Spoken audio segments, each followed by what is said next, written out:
Good morning and welcome to day one of our budget hearings for 2026. Today we're glad to be joined by the Department of Community and Economic Development.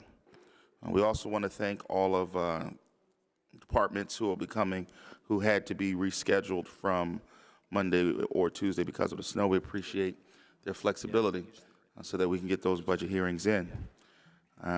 Before we begin, I would like to turn over Chairman Struzzi. Do you have any introductory comments? Yes, thank you, Mr. Chairman, and good morning, everyone. Good morning, Secretary Siger and your staff. As I did last year, I'd like to set the stage for this hearing just so the people who are viewing or listening understand what the numbers are we're talking about. So the governor is proposing a total general fund spending amount of $277.8 million for this upcoming fiscal year, which is an overall decrease of $236.4 million or 46% over the current fiscal year. So as we go through the hearing, I think we'd like to understand what the decrease entails, why there is a decrease. As we know, we were able to make some significant strides in this current budget, removing some bad energy policy, but also some regulatory reforms from a perspective of we need to grow our economy, and DCED is going to be fundamental in bringing those jobs back, growing the economy, and a sustainable future for this Commonwealth at a time when we're facing a significant deficit. So while decreases are good in some cases, we'd need a better explanation of what that really means in this current budget proposal. So, all right, thank you. Thank the Chairman. All right. As we proceed with this year's budget hearings, our rules of engagement will stay the same. In the middle is the box that will control our time. Every member will have 5 minutes to engage and ask questions with our testifiers. When the light turns yellow, that means that there are 30 seconds left. 30 seconds is time where we can wrap it up. Not necessarily to start a new line of questioning, but to conclude with the current line of questioning. At red, that means that time has expired, and we would ask that our testifier would quickly conclude. Again, reason for our time clock is so that we can get as many questions from the members asked and answered as possible. Members, you'll be able to ask questions from the microphones that have the white tape around the handle. They are positioned all throughout the chamber, and those are the microphones that we will use for our budget hearings. And I believe that is it. So, before we get started, would the testifiers please stand so we can swear you in? Do you solemnly swear that the testimony that you're about to give is the truth, the whole truth, so help you God? Thank you. You may be seated. And Secretary Siger, you have the floor. Thank you so much. Good morning, Chairman Harris, Chairman Struzzi, members of this distinguished committee. It's a great honor to come before you today to discuss Governor Shapiro's 2026-27 budget proposal. We believe this budget's a responsible approach calling for smart investments that continue the incredible progress we've seen in our state's economy and have felt in our communities these past 3 years. Since issuing our 10-year economic development strategy in early 2024, we at DCED have been working hard every single day to implement its many strategic initiatives. For example, the plan called for transformative investment in site development so we could better compete against neighboring states for business projects, states that, quite frankly, had been outperforming us in this area for years. Working together with all of you, we passed $500 million in funding to prepare more pad-ready sites in the 2024-2025 budget cycle. This investment made real waves in the economic development and site selection community, showing that Pennsylvania was back in the game. And through the PA Sites program, we've awarded more than $113 million in 2025, including a new round today, not including the PA Sites grants we've provided to companies like Eli Lilly or Johnson & Johnson as part of those companies' historic multi-billion-dollar investments into the Commonwealth that we've announced in this past month. Alongside these major improvements to our business climate, DCED has also delivered results for Pennsylvania communities through initiatives that were guided by the Economic Development Strategy. For example, the Main Street Matters program continues to deliver $20 million per year for top quality community projects. With the additional tax credit allotment provided, with your help and leadership, the Neighborhood Assistance Program is stronger than ever, awarding $70 million in tax credits to bolster business contributions to community initiatives. And our tourism economy, another great priority, is flourishing as well, generating almost $84 billion in economic impact, supporting 514,000 jobs, contributing $5 billion in state and local taxes, and welcoming a record 201.6 million visitors in '24, a number that will surely be eclipsed this year as we celebrate America's 250th. Governor Shapiro's 2026-27 budget proposal is crucial for continuing the momentum we've established as a Commonwealth. Some of the major pieces of the budget I hope to talk with you about today include investing $100 million to launch Innovate in PA 2.0, to expand venture investment, to support our leadership in life sciences, accelerate commercialization, strengthen regional innovation ecosystems, and help our partners capitalize on opportunities. Increasing our PA First funding by $10 million to allow for more flexible funding to close great business deals. Streamlining 3 underused tax credits into a new $10 million advanced PA tax credit to better support job creation. Updating the unused portions of the PA Edge tax credit program to incentivize growth in jobs, innovation, and energy. Creating a dedicated $12.5 million line in WedNet PA to ensure continued investment in on-the-job training. Investing $2 million for a new Career Connect program to support creating internships to help employers recruit talent and build tomorrow's workforce. And importantly, continuing funding for Main Street Matters, our historically disadvantaged business assistance program, Manufacturing PA, and more. And crucially, and finally, the budget calls for bold, meaningful action to finally address the housing crisis afflicting Pennsylvanians and families across the country. A few weeks ago, I was proud to issue the first ever comprehensive housing action plan for Pennsylvania. Like our economic development plan, it proposes comprehensive solutions for tackling fundamental challenges with housing.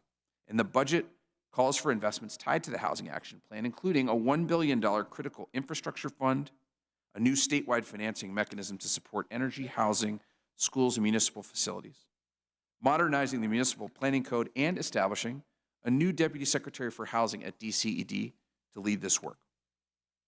Only by addressing housing, community development, and economic growth together can we continue to truly deliver for Pennsylvania residents, families, and businesses. And that's the approach this budget takes. It's been a real pleasure and honor to work with you, the legislature, over these past few years to secure the kinds of investments that have fostered a dynamic and growing economy.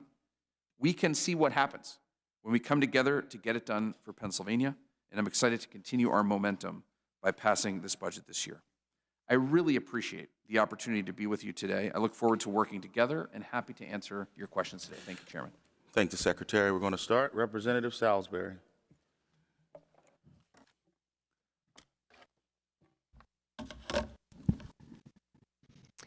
Good morning. Secretary, I'd like to personally thank you for what your department has done in the district that I represent, which is 12 small boroughs and a township, as well as the edge of the city of Pittsburgh in Allegheny County.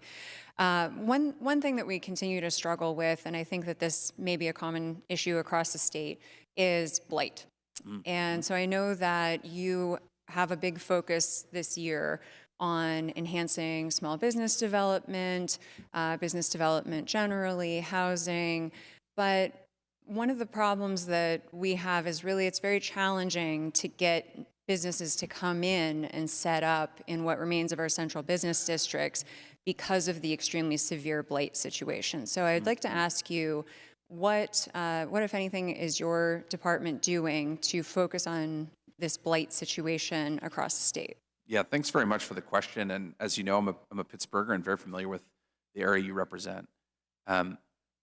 Blight is a critical issue to address, especially in our older communities like the Mon Valley. We have a number of programs on our books that can be helpful here. Some are funded through direct grants, like the Community Development Block Program, which has blight eligibility. Some are more strategic in nature, like a Main Street Matters program, where, for example, under the new guidelines with the $20 million that you all supported, we're able to invest in anchor buildings, for example, that might reposition or demolish blight to create a new opportunity. And I do think that in the housing context specifically, It's important that, and I think this critical infrastructure fund will focus on, not just building new housing at all levels, but also renovating existing housing. And I think that kind of suite of programs can help individual communities develop a strategy to address blight. You know this well, Rep. This is not an overnight thing, right? You got to have a plan and priorities and develop kind of funding models for really like a property by property strategy. Would love to work with you and those communities to make sure we're on a good path, that they have access to the funds we have available and others. I think, can move thank this you. forward. I think one of the big issues is, again, trying to get small businesses and, new homes or renovated homes, as you mentioned, coming into an area that has a high impact of blight. So Braddock Borough, for example, had a population high of over 20,000 and currently has about 1,700 people.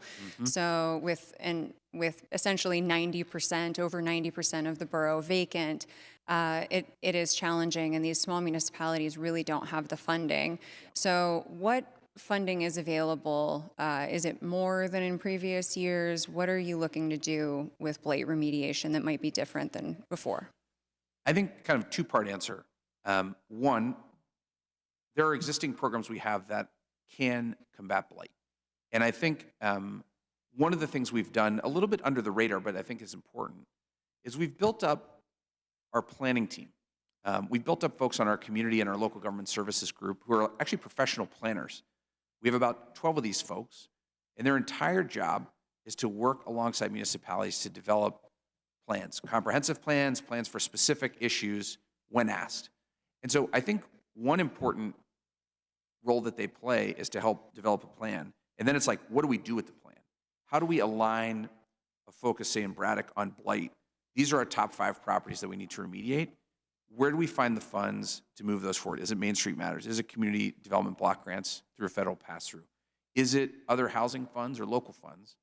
I would love to actually just like set a meeting with the Braddock municipal leadership and some of our planning team to start to work through that. Because I do think there are funds available to help address some of these issues. And there, I fully agree with you, of really critical concern in communities like Braddock. I think some of it may be associated as well with tangled title problems of sorting out who even owns these properties. Eminent domain can be challenging due to the requirement to post a bond. But realistically, I have entire neighborhoods where no one has lived since the mid-1980s. So there are trees growing through what used to be the roof of a home. So I would just really ask and encourage you to emphasize this need for demolition. I know we talk a lot about get things done, build back better. I think also tear stuff down would be a fantastic 3-word phrase to chant. Yeah. Thank you very much. Yeah, appreciate you. Thank you, Rep.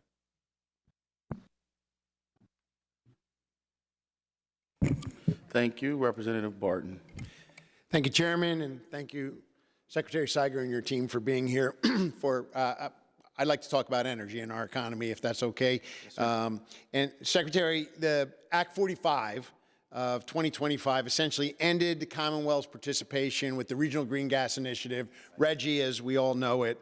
And I know it's only been 3 months since the enactment of Act 45, but can you share with us or discuss the impact that ending RGGI has had on our Commonwealth's economy thus far, and maybe more so, what the prospects are for enhanced energy investments across our Commonwealth in the coming years?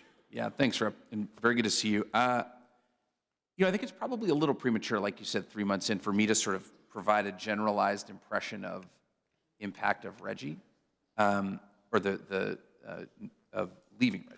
But I do think that I can happily share some reflections on sort of energy economy. And I think there's a couple domains here that are really quite important.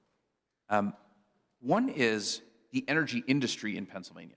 That is to say, companies that are winning in this economy by growing in Pennsylvania to serve the energy industry. Companies like Hitachi or GE Vernova or EOS or others who build infrastructure to serve the energy economy. We've seen it particularly in the southwest part of the state, but elsewhere, also up your way in the northeast. Many companies growing jobs here, high-wage, high-skilled jobs, to sort of build out the energy economy. So that's point one. Point two is the governor's been really clear. We need to generate more energy. And there are also significant jobs associated with those activities. Two examples that come to mind. One is the repowering of Crane Clean Energy Center, formerly known as 3 Mile Island, just down the road here to create hundreds and hundreds of, actually thousands of construction jobs, hundreds of permanent jobs to bring more power back on the grid. Another example, Chair Struzzi, of course, you know very well, is the Homer City Power Station, which is converting from a legacy coal asset into a gas asset with some advanced technology infrastructure as well. So I do think, and our strategy, in fact, from years ago said, energy is like a critical area of focus for us. It's a critical competitive advantage for us. And we are seeing really strong activity in this domain and eager to do more. Thank you. I think it's widely agreed upon, certainly in this room and across the Commonwealth, that our economy depends on energy, right? And so from direct development of our state's abundant energy resources to affordable energy required to keep manufacturing sector competitive, it's undeniable that a strong economy depends on a strong energy sector.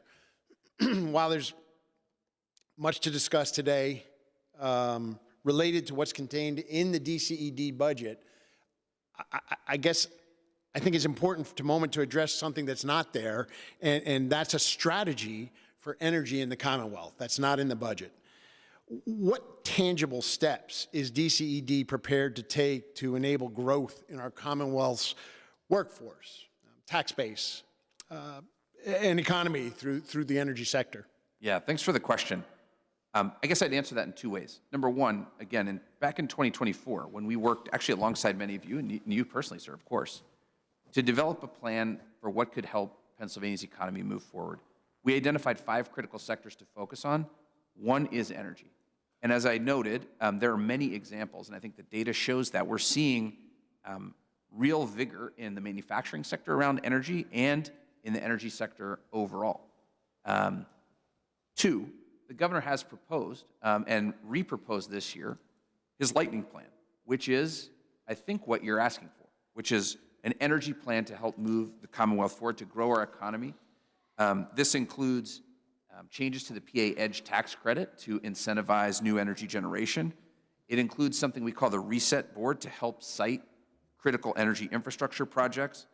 It includes a set of other activities that the governor has put forward as a plan to move the energy economy forward here and, frankly, to address this issue. I think we'd welcome a conversation with you, with colleagues here, on the right way to adopt that plan, to tweak that plan, to come up with a plan to move Pennsylvania's energy economy forward and to move our energy policy environment forward, to protect consumers, to enable economic growth, and to make sure Pennsylvania can win in the economy. And Secretary, thank you. My time's almost up. I just wanted to share with you, I'm well aware of the lightning plan. It's just we don't see revenue coming in for energy, and my time's up. So thank you very much, Secretary. Thank you, Rep. Yeah. Thanks, gentlemen. Representative Kincaid. Thank you, Mr. Chairman. Thank you, Secretary, for being here. I want to start by, as someone also from Western Pennsylvania, thanking you and your staff for being willing to work with me on HB 589 to get landslide insurance moving. So it's now in the Senate, and I look forward to continuing to work with your department to be able to get that across the finish line. I wanted to talk about the PA 2.0, the innovation stuff that's been proposed. I think that it's great, but I have a question about it feels a little redundant to the Ben Franklin authorities. The Ben Franklin Tech Partners are level funded in this budget at $17 million. Mm-hmm. It helps focus on early stage companies, helping them to flourish. Suburban General, which is in my district, has Alpha Lab Health, and that is one of the beneficiaries of the Ben Franklin Tech Partners. And I know that developing a talent pipeline is really crucial, but at the same time, the Ben Franklins do that. And Gecko in Pittsburgh is another really great example of that kind of investment. So I know that the Ben Franklins can apply for this funding, But at the same time, are we not creating redundancies by having them apply for funding rather than just allocating additional funding to our Ben Franklins, so that because they're already established in this space and assisting these companies to begin with? Yeah, thanks, Rob, for the question. Let me say, first of all, like, I love the Ben Franklin partners. They're close partners of ours. They do a great job.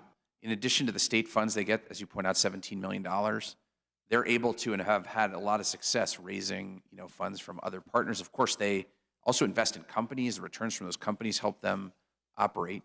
I think it's like a reasonable question to ask, should we just block grant to our existing capability versus, compete these funds?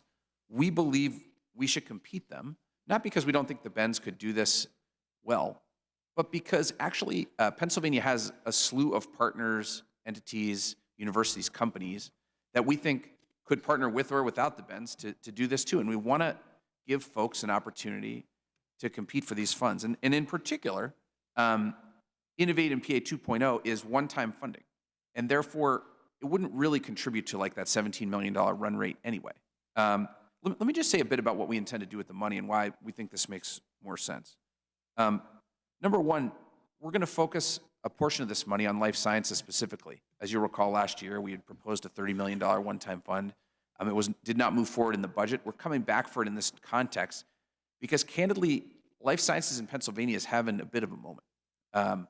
We have in the past month closed $3.5 billion investment from Eli Lilly in Lehigh Valley, $1 billion investment from Johnson & Johnson in Montgomery County. Much more to come in our pipeline. And we're seeing really significant growth in the startup ecosystems in life sciences, not just in Philadelphia, but also in Pittsburgh and State College and other areas.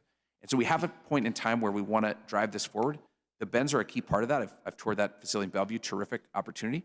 But there are many other partners that we feel like should have access to these funds also. And that is like the program design decision we've made for this one-time funding source. Thank you. I don't think that it should be an either or. I think we can increase the funding to the Bens and also do this. Just a food for thought. Yep. The other thing I wanted to ask about, in the governor's proposal, the waterfront tax credit has been eliminated. He proposed this last time. He was proposing it again this year. Part of the fact that the waterfront tax credit has been underutilized is because the reimbursement is lower than other tax credits. I have legislation to address that. But especially when we're talking about Western PA and trying to get investment and people to come back to Western PA, our waterways are really critical to that. And development along those waterways has for too long gone undeveloped. Eliminating this tax credit would seem to continue to kind of put a damper on our ability to really utilize the kinds of resources that are uniquely available in Western PA. Yeah, appreciate the point. I want to be clear. Our proposal to cut the waterfront tax credit is not somehow an opposition to waterfront development. It's a question of we have a set of tax credits. We want to just try to optimize them for the needs of the Commonwealth. And our belief is that a new tax credit geared toward a discretionary discretionary tax program that we can deliver for business expansion here, which we call Advanced PA, is a better use of those funds. And we have opted to, somewhat pay for those funds by eliminating 3 tax credits, including waterfront. And the reason we chose waterfront is really twofold. Number one, as you point out, the utilization is quite low. I was just looking at my notes. I think we have had like $198,000 of credits applied for this year on a $5 million credit. So like very low utilization. A lot of that's the reason you point out, of course. And great projects that would seek out waterfront tax credits also have access to other tax credit programs like the Neighborhood Assistance Program. But this is not like somehow an articulation of a policy against waterfront development. Rather, we think a more efficient use of tax credit availability in the department. I appreciate the question. Thank you.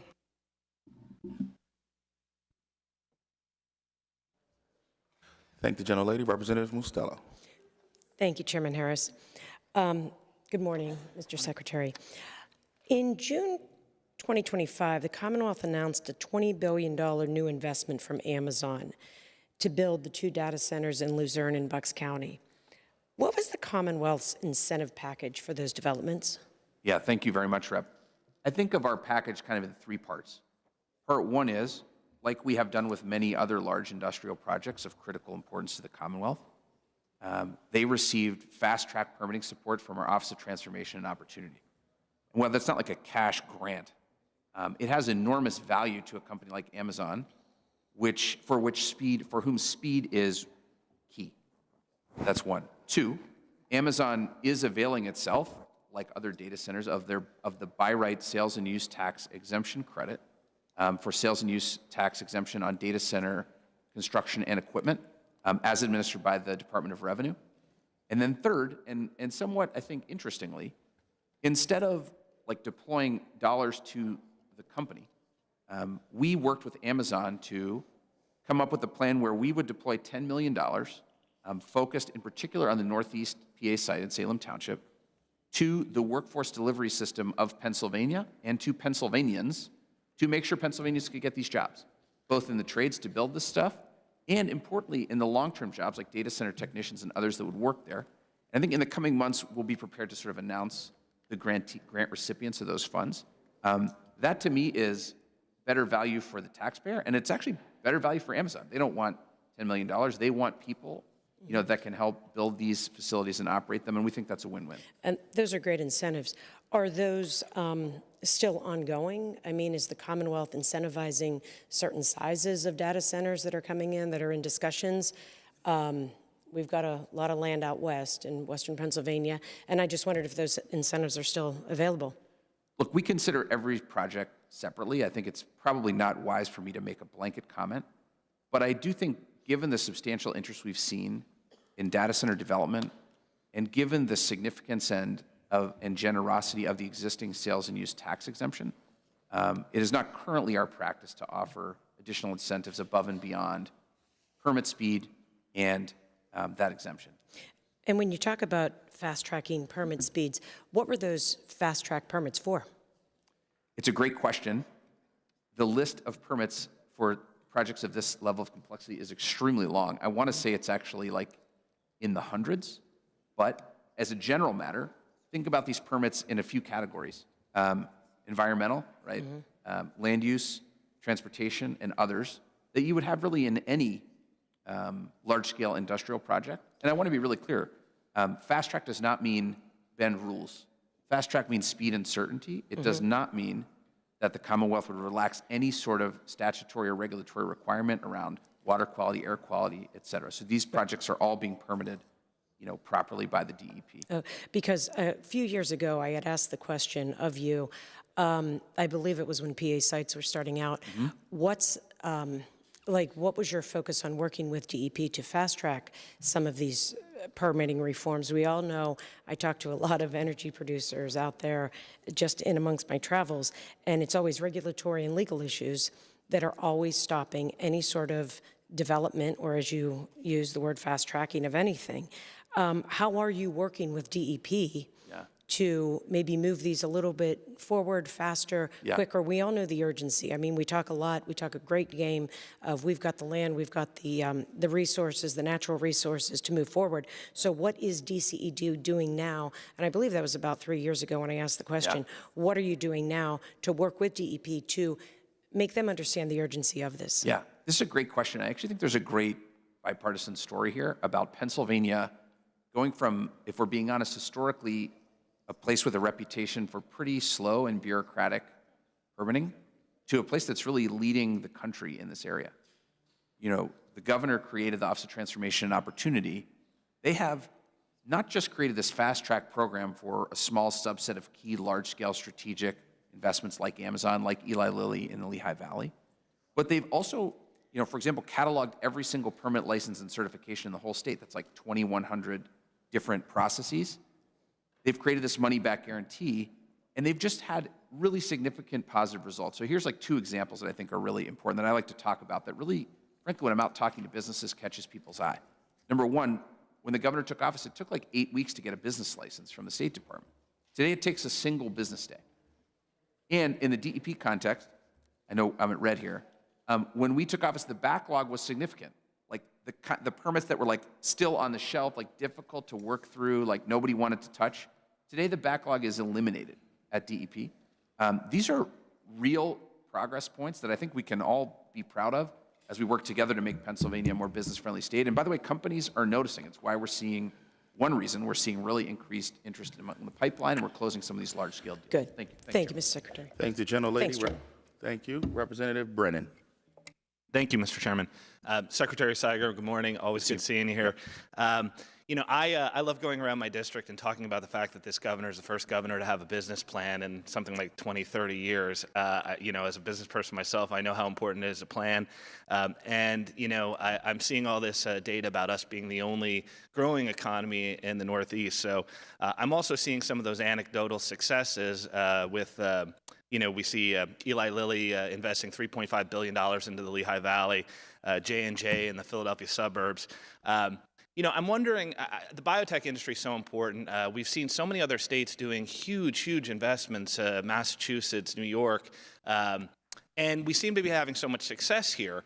We have the infrastructure, we have the education. I'm wondering, in some of those more recent deals, what were some of the incentives that were used? What were some of the challenges that you saw? And how could we be doing more to encourage these life sciences companies to invest here, and also at the early stages to find ways to keep them to stay here?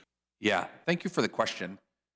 This is really kind of like what our strategy sought to address, right? When we came in, we were, if we're being honest with each other, not really competing for the kind of project like, let's say, Eli Lilly sought to build here, where the CEO, Dave Ricks, actually stood next to the president and said, all communities in the United States bid on this project if you want it, right? They built 4 of these things, and we won one of them in the Lehigh Valley.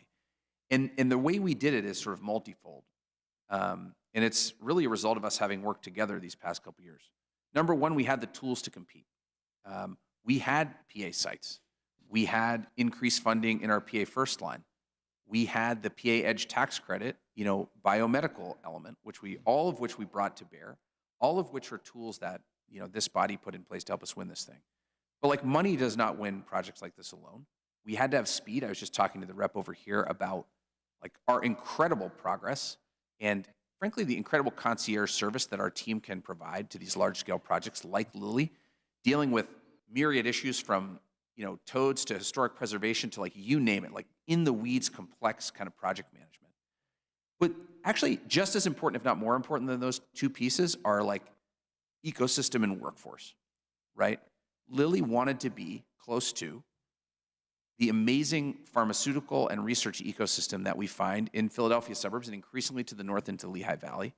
And they wanted to be certain that not just the tradesmen and women that they were hiring, the couple thousand construction workers would be available, but that as they ramped to 850, you know, $100,000+ a year permanent jobs, they had partners that could help work to provide those jobs. And so we actually developed like a bespoke and very specific program with Lehigh Carbon Community College, drawing on experience from Montgomery County and also from North Carolina, where Lilly operates other facilities, to give them the certainty and fund that certainty for excellence and sort of delivery. And I think all that speaks to Pennsylvania's value prop here. It can't just be like incentives. It can't just be permits. It's got to be people, and it's got to be really like leveraging that research and industry ecosystem in our cities in particular to help grow this sector all across Pennsylvania. And I know we have a lot of organic resources here that make folks want to locate here. I'm wondering, some of these areas, Lehigh Valley, Philadelphia suburbs, we have an aging infrastructure. Is that posing any limitations in bringing folks here into to Pennsylvania? You know, bridges. We also have issues with public transportation. I know that's a big concern that business leaders have as well. So I'm wondering if you can comment on that and how we're doing in some of those regions and in general where we're seeing growth. That's right. Look, infrastructure is really key. I mean, the level of importance of road, rail, air infrastructure varies based on sector and company. But I can tell you in the case of Lilly, it's really, really important. So important, in fact, that like a part of our discussion with them was providing certainty and surety about a long plan, but very important to their development, new interstate access off Interstate 78 immediately adjacent to their facility. That was like a core part of the discussion. That is also true if you're talking about recruiting a headquarters to downtown Philadelphia. Their people need to be able to get to work. They've got to be able to drive on great roads, and importantly, especially in our cities, but really everywhere in Pennsylvania, they've got to be able to access mass transit. This comes up in every conversation. Can I get my people to work? It's like parking plus roads plus mass transit. I think it's a really important point, whether you're talking about a distribution center with 100 trucks or whether you're talking about a white-collar headquarters in a skyscraper in downtown Pittsburgh or Philadelphia. Infrastructure, transportation, super key. Well, thank you for your time. I see my time's up, but thank you for the work that your office is doing. It's certainly seeing great benefits in Pennsylvania. Thank you. Thank you, sir. We thank the gentleman. Representative Alsomer. Thank you, Chairman Harris. Mr. Secretary, thank you for being here today. Mr. Secretary, last year at this hearing, we had a significant discussion regarding the management of federal broadband funds. I am concerned because we all know that the deployment of broadband access is fundamental to the jobs and economic development in rural areas across Pennsylvania, connecting our communities to the global marketplace. From what I understand, back on February 9th of this year, the National Telecommunications and Information Administration conditionally approved the Pennsylvania Broadband Development Authority's Broadband Equity Access and Deployment Final Proposal. This proposal is slated to provide over $711 million to expand broadband access to nearly 130,000 locations across the state in largely rural areas similar to where I come from in Wayne and Pike counties.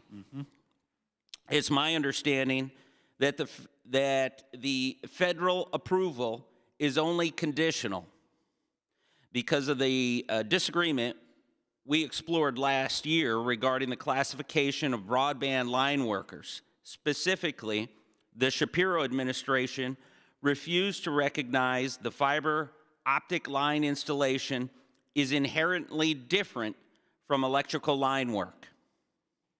As a result, concerns were raised that the Commonwealth-related expenditures related to this project will likely far exceed what is reasonable and necessary, contrary to the regulations promulgated by the federal government. In other words, the Shapiro administration is not doing what it needs to do to control costs, enhance affordability, and ensure that these funds will provide every possible mile of fiber and connect the maximum number of rural locations. So, Mr. Secretary, can you please tell us what is DCED doing to comply with this conditional approval, and what will you do to ensure that our rural communities, what will you do to ensure that our rural communities do not lose that $711 million? Yeah, thank you very much for the question. As I'm sure I said last year, in my view, this is among the very most important things that we're working on as a department, connecting every Pennsylvanian to high-speed internet. I fully agree with you on that. With respect to the award condition that you mentioned, that the federal government has said they would impose on the Broadband Development Authority, we are not yet in the receipt of that condition and the language that describes it, so I think it's premature for me to sort of say how we would deal with it. But here's what I think I will say. We were awarded $1.16 billion in BEAD funds. We have worked tirelessly in a bipartisan way. As you know, the Broadband Development Authority is a bipartisan organization, which we sort of run the back office of, but is sort of administered by all of us together. And that $711 million proposal is the result of significant back and forth discussion around technology type, location validation and verification all across Pennsylvania. And at the existing wage rate, that $711 million will take that 130,000 number to zero. That is to say, we will connect via fiber or cable, or in some cases, low Earth orbit satellite, every single broadband serviceable location in Pennsylvania for $711 million, and the number of unconnected folks in Pennsylvania will be zero by the end of this deployment. That also, as you'll remember, we got $1.16 billion from the feds. That is with like returning over $400 million to the program, which there's a separate discussion about how to deploy that, and happy to talk about that further. So while I can't comment on the work conditions because we don't have it, while it's really the Department of Labor and Industry that sort of administers the prevailing wage classifications, and the Broadband Authority essentially just takes existing classifications, what I can tell you is, at the current rate, $711 million, we have complete confidence that we can connect every single Pennsylvania location to broadband. And by the way, don't just take my word for it.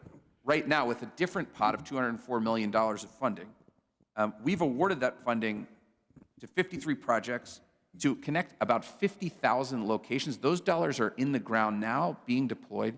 And so I think we've got a track record to work on. Thank you very much. Thank you, sir. Thank the gentleman. Representative Webster.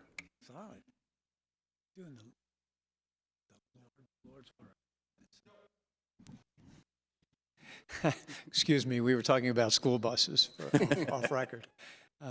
Secretary Siger, I think you know that I've been impressed from the beginning with some of the statements that you've made around the fact that quality of life for our workers and our communities is a big part of economic development. In my area, very specifically, I'm being laser focused in our self-interest. We've had repetitive storms and issues because our infrastructure is simply old. It gets stormwater into the creeks way too fast at velocity and high levels of water. And that repetitive costs for car dealerships and businesses and families has been enormous. So my question is more around the sort of the deeper infrastructure that we need to develop so that we create the opportunity for those quality of life initiatives that make Pennsylvania workers want to be here. Yeah. Thank you, Rep. Fully agree with your sort of overall frame, which is people want to live in great communities, right? Great communities need great schools, they need great infrastructure, great main streets. I think a lot of what you've seen us focus on, not just in the DCD budget, but across the governor's budget, focuses on those pieces. With respect to infrastructure, while transportation infrastructure certainly is funded through colleagues at PennDOT, at DCD we do have a significant number of programs, some of them through the Commonwealth Finance Authority, which fund infrastructure, and that's important. I would also say that to the point I made to Rep. Salisbury earlier, we've tried to create like technical assistance frameworks, people that are smart on this, that know about planning, where maybe the city of Philadelphia doesn't need our planning support, but small municipalities do, to help think about not just how do I apply for this grant for this wastewater plant, but what wastewater plant do I need? What capacity do I need? What location should it be in for the growth or the strategy that we have moving forward? And so I think that kind of helping municipalities and counties, think through what's best for their needs, plus real funding through small water and sewer and other programs, is the right sort of balance here. And let me just say the same thing I would say to really everybody here. If you've got a community you want us to sit down and kind of do a deep dive with, just send me an email. We'd be pleased to do it anytime. I'm going to take you up on that, Yeah, sir. please do. I appreciate the offer. Because you may know we've completed about $1 million study on the Perkiomen watershed. So we know what projects play into that scenario. Real quick, sort of change of subject. You talk a little bit about Ben Franklin, about Innovate 2.0, and where those grants and support should be. You just want me to talk a little more about it? Yeah. Just good. Where Yeah, we sorry. are, what's the plan? I was looking for my paper here. Yeah. So look, Pennsylvania has incredible innovators, has an incredible research base, in particular from the 7 R1 universities across Pennsylvania, but also from companies and other universities. Like the most fun part of my job, I think, is meeting with companies and others who are pioneering these new opportunities. I was at J&J, as you know, just 2 weeks ago to announce $1 billion new cell and gene therapy manufacturing facility. No one's ever built something like that. That is built on the research they're doing, right, in Springhouse to take it at scale. So what can we do as a state to help accelerate that innovation and not just create great IP and great companies, but keep them here in Pennsylvania and growing here, not just in our city? Yeah. And our thought is that, in addition to the Ben Franklins, which have a real track record, have really indeed been a national model in many cases for the way kind of state spun off organizations can do this work, we've got to bring new tools to bear. We've got to do what I think of as like putting the money in the middle of the table here to make sure that it's not just like individual problems being solved, but that our universities are working together with our industry and others to solve big problems. Problems like creating a clinical trial network to make it easier to test drugs here. Problems like companies that are spinning out at University of Pennsylvania or Pitt with like incredible IP and capability that don't necessarily have the business leadership or finance leadership they need to stay and succeed in Philadelphia. And I think the more specific we can be about the problem we're trying to solve, the more we can tap into, you know, the brains within this ecosystem to come up with really creative solutions to solve them. And that's really how we've crafted this Innovate in PA 2.0. We'll tell you what we're trying to solve. You innovator, you university, you company, come to us and propose how you want to solve it. I appreciate that. I think there's many more things to discuss, and I know the light's yellow, and we'll honor that. But that dynamic where one thing spurs additional economic activity is really important to Pennsylvania. I appreciate that. Appreciate you, Rep. Thanks. Yeah. Thank you, gentlemen. Representative Rigby. Thank you, Chairman Harris. Thank you, Secretary, for being here. Yeah, we're providing funding for an event sponsored by the NFL, the world's most valuable sports league, with an average franchise worth about $7.5 billion. I'm trying to grasp the need for taxpayer dollars for this project. From a local standpoint, Visit Pittsburgh is the official tourism promotion agency for Allegheny County, and the city of Pittsburgh will also be marketing the draft. Visit Pittsburgh also receives taxpayer dollars from the county hotel tax. Given all the aforementioned, do you believe that this $10 million investment in state tax dollars is truly necessary? And a follow-up to that would be, will you be able to provide us, the taxpayers of Pennsylvania, with an economic impact of this $10 million investment in the NFL draft, including the return on our investment? Yeah. The short answer is yes and yes. I do believe it's necessary, and yes, we will definitely be able to provide you an economic impact. Let me share why. This is an event that is sort of generational, in a year that's generational. I'm a Pittsburgher, as we talked about just before the hearing. This will be the largest event probably in the history of the entire city. It also, though, comes with tens of millions of eyes from, in particular, the U.S., but also around the world, looking at Pittsburgh and Pennsylvania and developing an impression. And so for us to spend $10 million to make sure that this event is safe, has a great visitor experience, goes off without a hitch, and frankly positions Pennsylvania and our image, and Pittsburgh in particular in this case, and its image, in the best possible light to the world, I think is the right investment. And let me quantify this for you a little bit. The projections, and there will be a way to sort of give you like a post-event report on this, but the projections are for like $130 million to $160 million of economic impact just from like the 3 days of the draft and the weeks surrounding it. What that doesn't quantify, though, and what I think is really what this is about for us, is like a chance to sort of re-baseline Pennsylvania and Pittsburgh's image around the country and the world as a destination for visitors, as a destination for residents, and, you know, a little bit selfishly for me, as something I can sell to business to try to get them to grow here and to locate here. So is $10 million a lot of dollars? It is, but we believe that it's a wise investment because of just the unique nature of this opportunity and the number of eyeballs that are going to be focused on Pennsylvania as a result of it.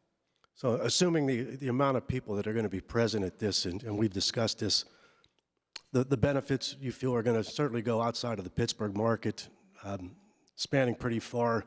Folks are going to be staying and traveling in for the events. Yeah. And I think that's right. I think it's really multifold. One is, yes. I mean, I think every hotel is going to be full from like Morgantown to Johnstown, right? That just sort of is, I think, as a result of the number of people that are directly visiting.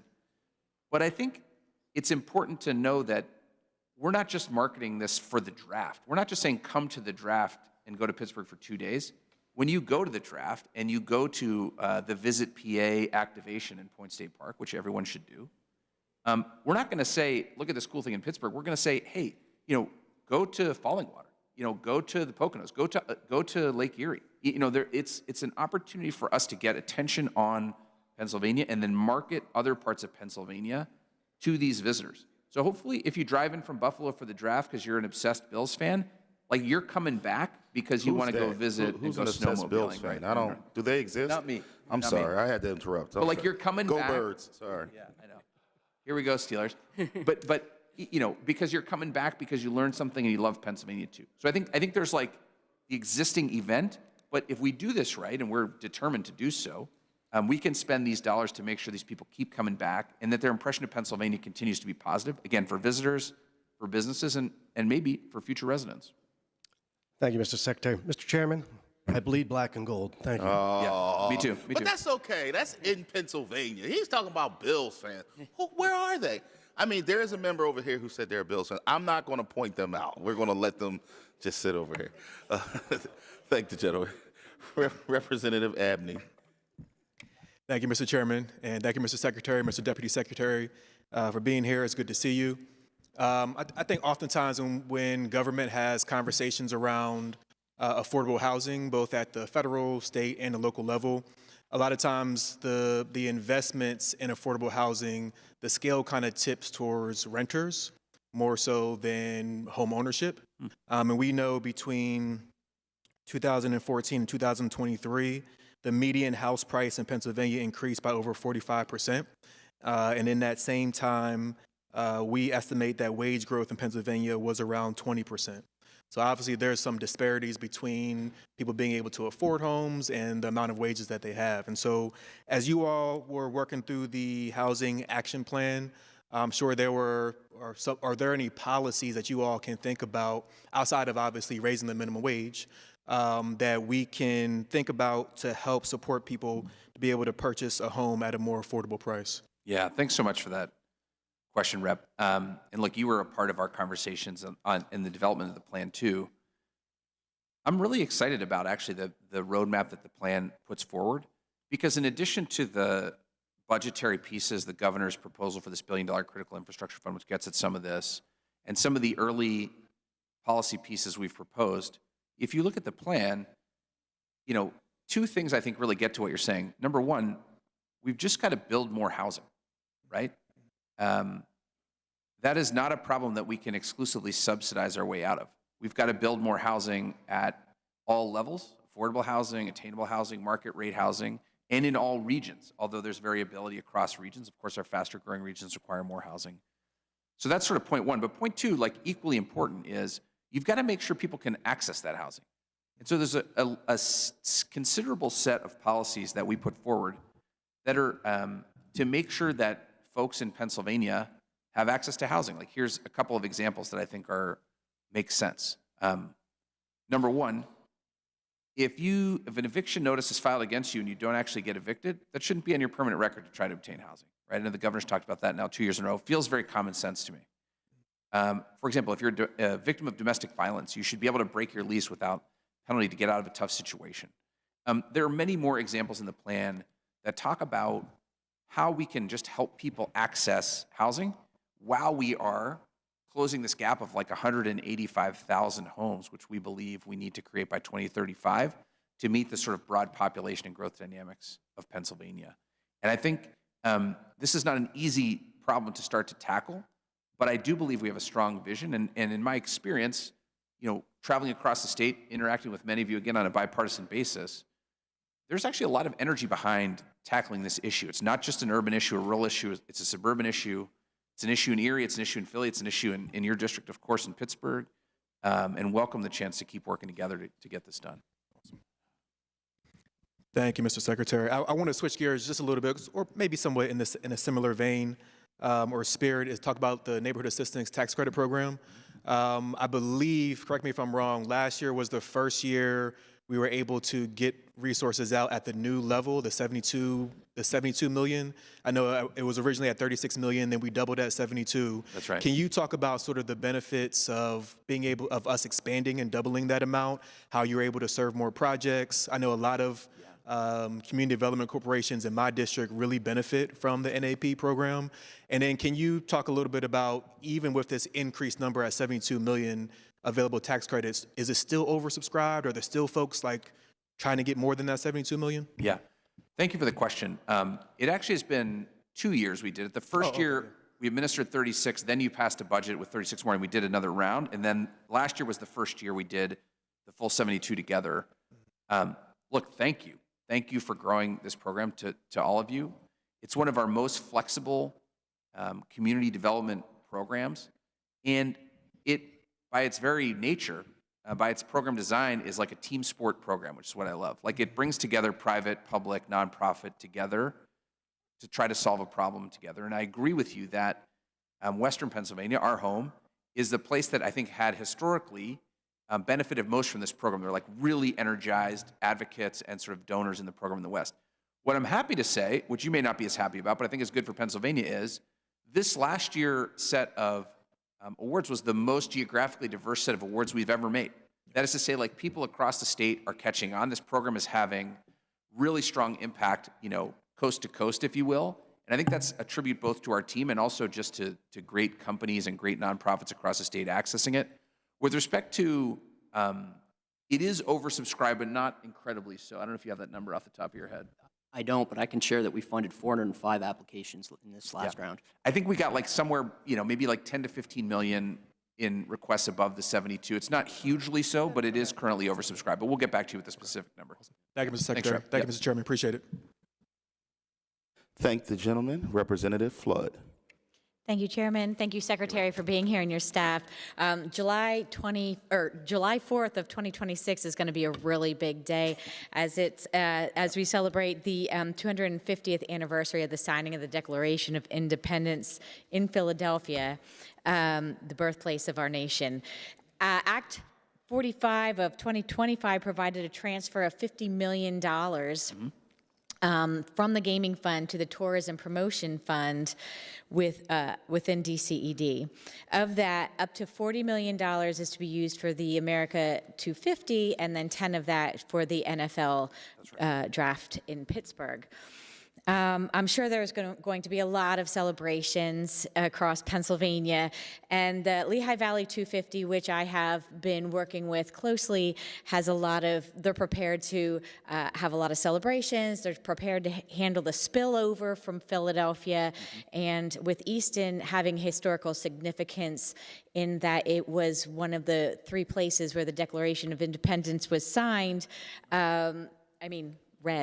It was read. Amazing, yeah. One of 3, yeah, in Easton. It was read, one of the 3 places it was read. We have a lot to celebrate. So, of course, money is always the key issue. And can you assure us that the $40 million will be spread fully across the Commonwealth and not just spent in Philadelphia? Yeah.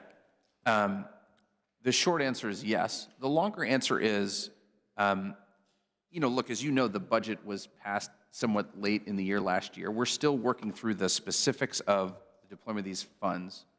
And it is definitely the case that some of the marquee events, the World Cup or the Major League Baseball All-Star Game, will be recipients of these funds to make sure that, as I was saying to your colleague, these events go off perfectly for visitors as we sort of try to elevate Pennsylvania's image for tourists and businesses. And I think that is a good use of funds because of the sheer number of, let's say, outside eyes, international and non-Pennsylvania eyes in the U.S.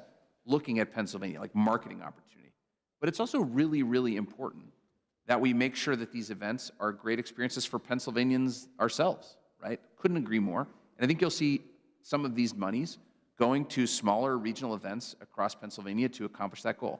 Look, $40 million is a very large number, but there are literally hundreds of events across Pennsylvania. We cannot fund every single thing, but we think we're close to like a really balanced and smart way to deploy this that really takes advantage of this moment, deploys these funds to get maximum value for these marquee events like the draft, but also honors Pennsylvanians. And I think we'll have more announcements and exciting things on that soon. How do you go about prioritizing the money for events like the Lehigh Valley 250, and I'm sure there's probably others around Pennsylvania that are organized as well as the Lehigh Valley 250 folks are. How do you prioritize that money? Yeah, look, not easy. Like many of our programs, Rep. Avenue was just asking, like, is neighborhood assistance oversubscribed? Like almost all our programs are vastly oversubscribed. This is like not a bad thing, by the way. We're running programs that people want to apply to and are effective.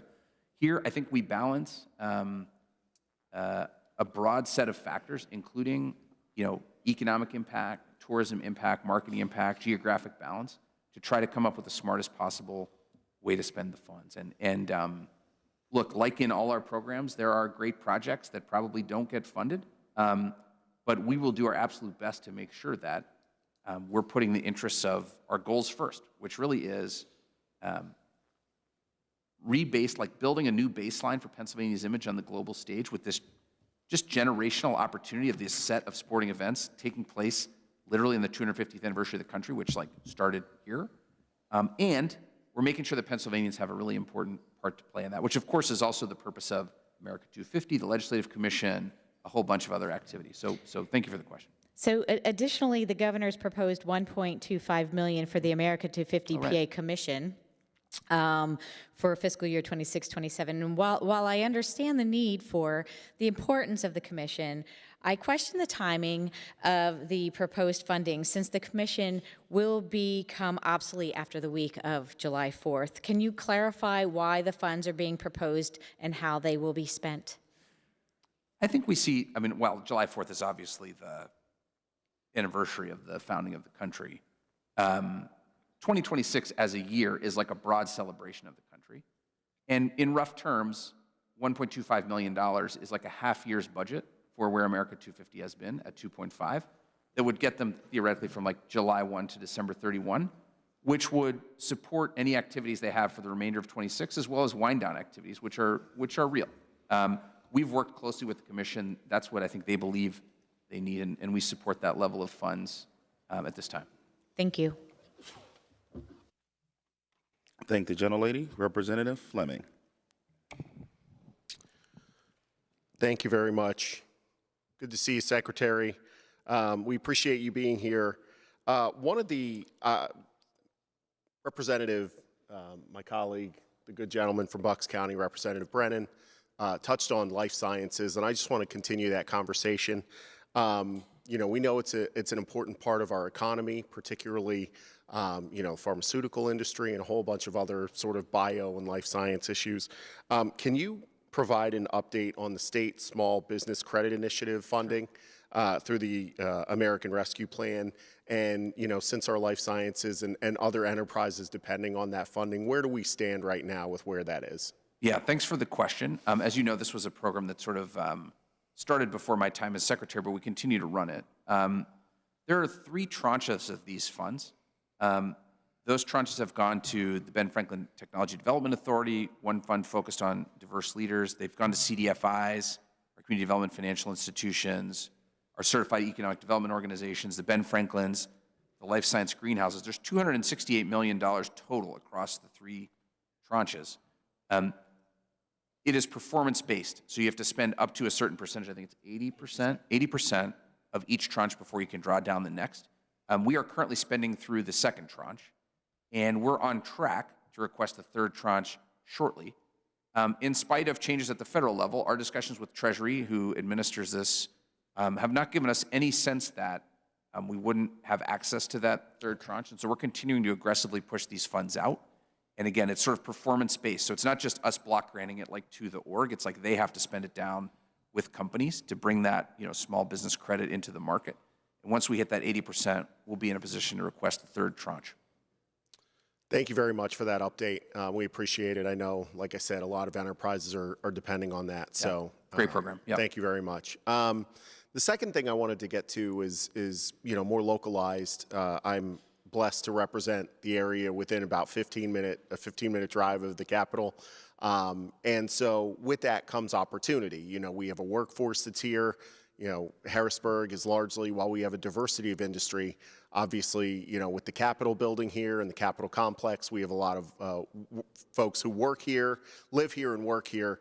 But with that also comes, some challenges. And one of those challenges is, when we house state buildings in municipalities, and the loss of tax revenue to provide essential services that comes along with that. And I just wanted to ask if the department has any thoughts on a proposal by my friend, the good chairman of the local government committee, Chairman Freeman. He has a bill to repurpose funding from the Johnstown flood tax, rather than going into the general fund, it would go into a grant program for municipalities that have more, I believe it's more than 15% of their taxable property that is tax exempt. And so I just wondered if the department had any thoughts on that. And I believe DCED would administer that grant program. Just wondered if you had any general thoughts on how we could infuse, more funding to local governments, perhaps through that program.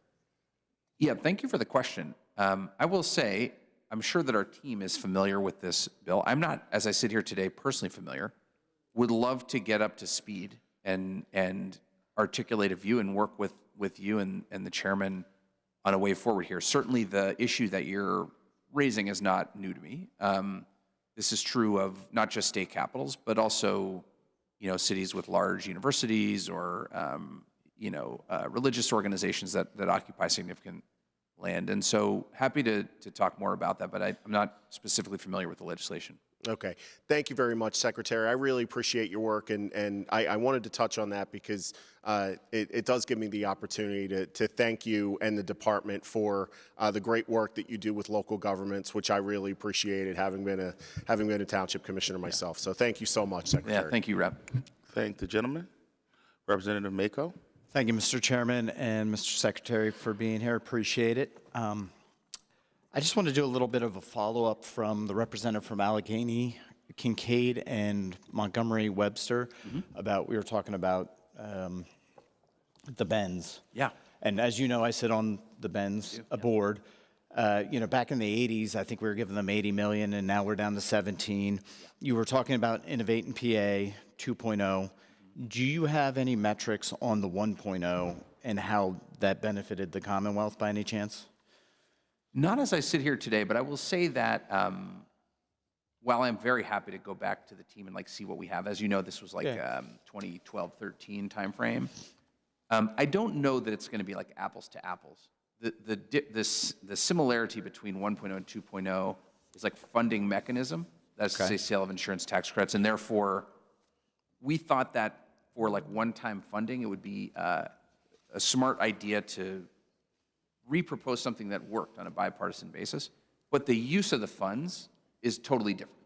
So in some sense, the economic impact that we're proposing would be different. I'm happy to go deeper on sort of our theory of the case, of course, for why we would want to spend dollars in certain ways, but I don't think it's going to be, I'm happy to share it again, no issue, but I don't think it's going to be the same. Yeah. I guess my follow-up would be on that, seeing as we're already invested in the Benz and they already have that infrastructure in place with the universities, with the institutions, with the businesses that we have in the Commonwealth. Why not use that as change the funding source or change how it's allocated? You know what I'm saying? I do. Look, I think that's a reasonable point of view. I guess my perspective would be, I would be surprised and disappointed if the Benz didn't build coalitions and lead coalitions to go after this funds and win some of these funds.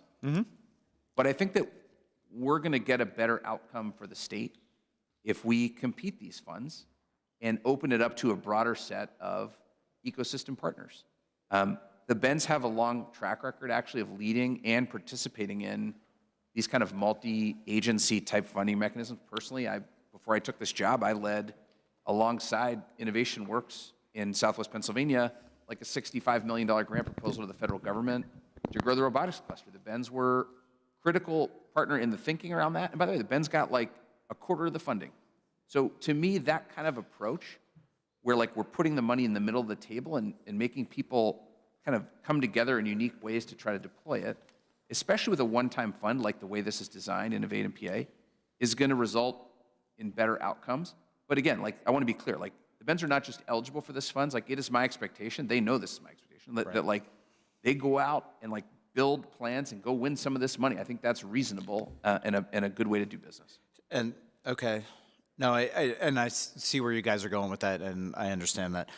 So you guys are looking to just throw it out there and have the Benz also apply for that funding. Yeah, should they wish to apply? Yeah, I assume they would. Yeah. Yeah. My second question for you, staying on the board side, I also sit on the Pennsylvania Military Community Enhancement Commission. I think the number from last year, if I remember correctly, it was like 46 billion.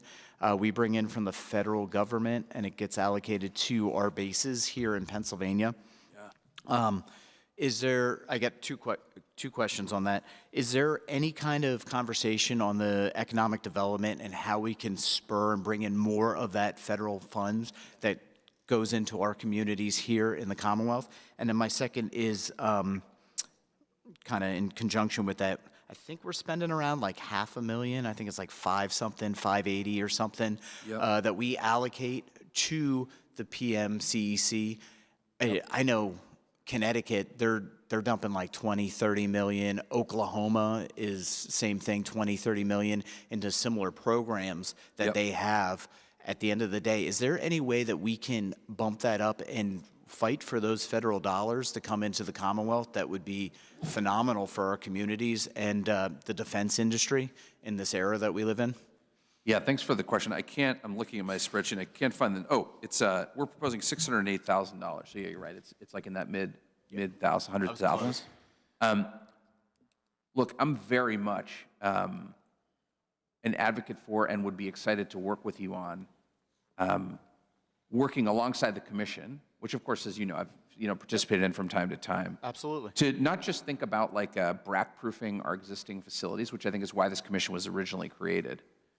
But given like the lack of evidence that there would be like a real BRAC process on the horizon, as you know, how do we advocate for maximizing the footprints of these defense assets in the Commonwealth, which there are many of, which on a direct basis provide massive employment and economic impact.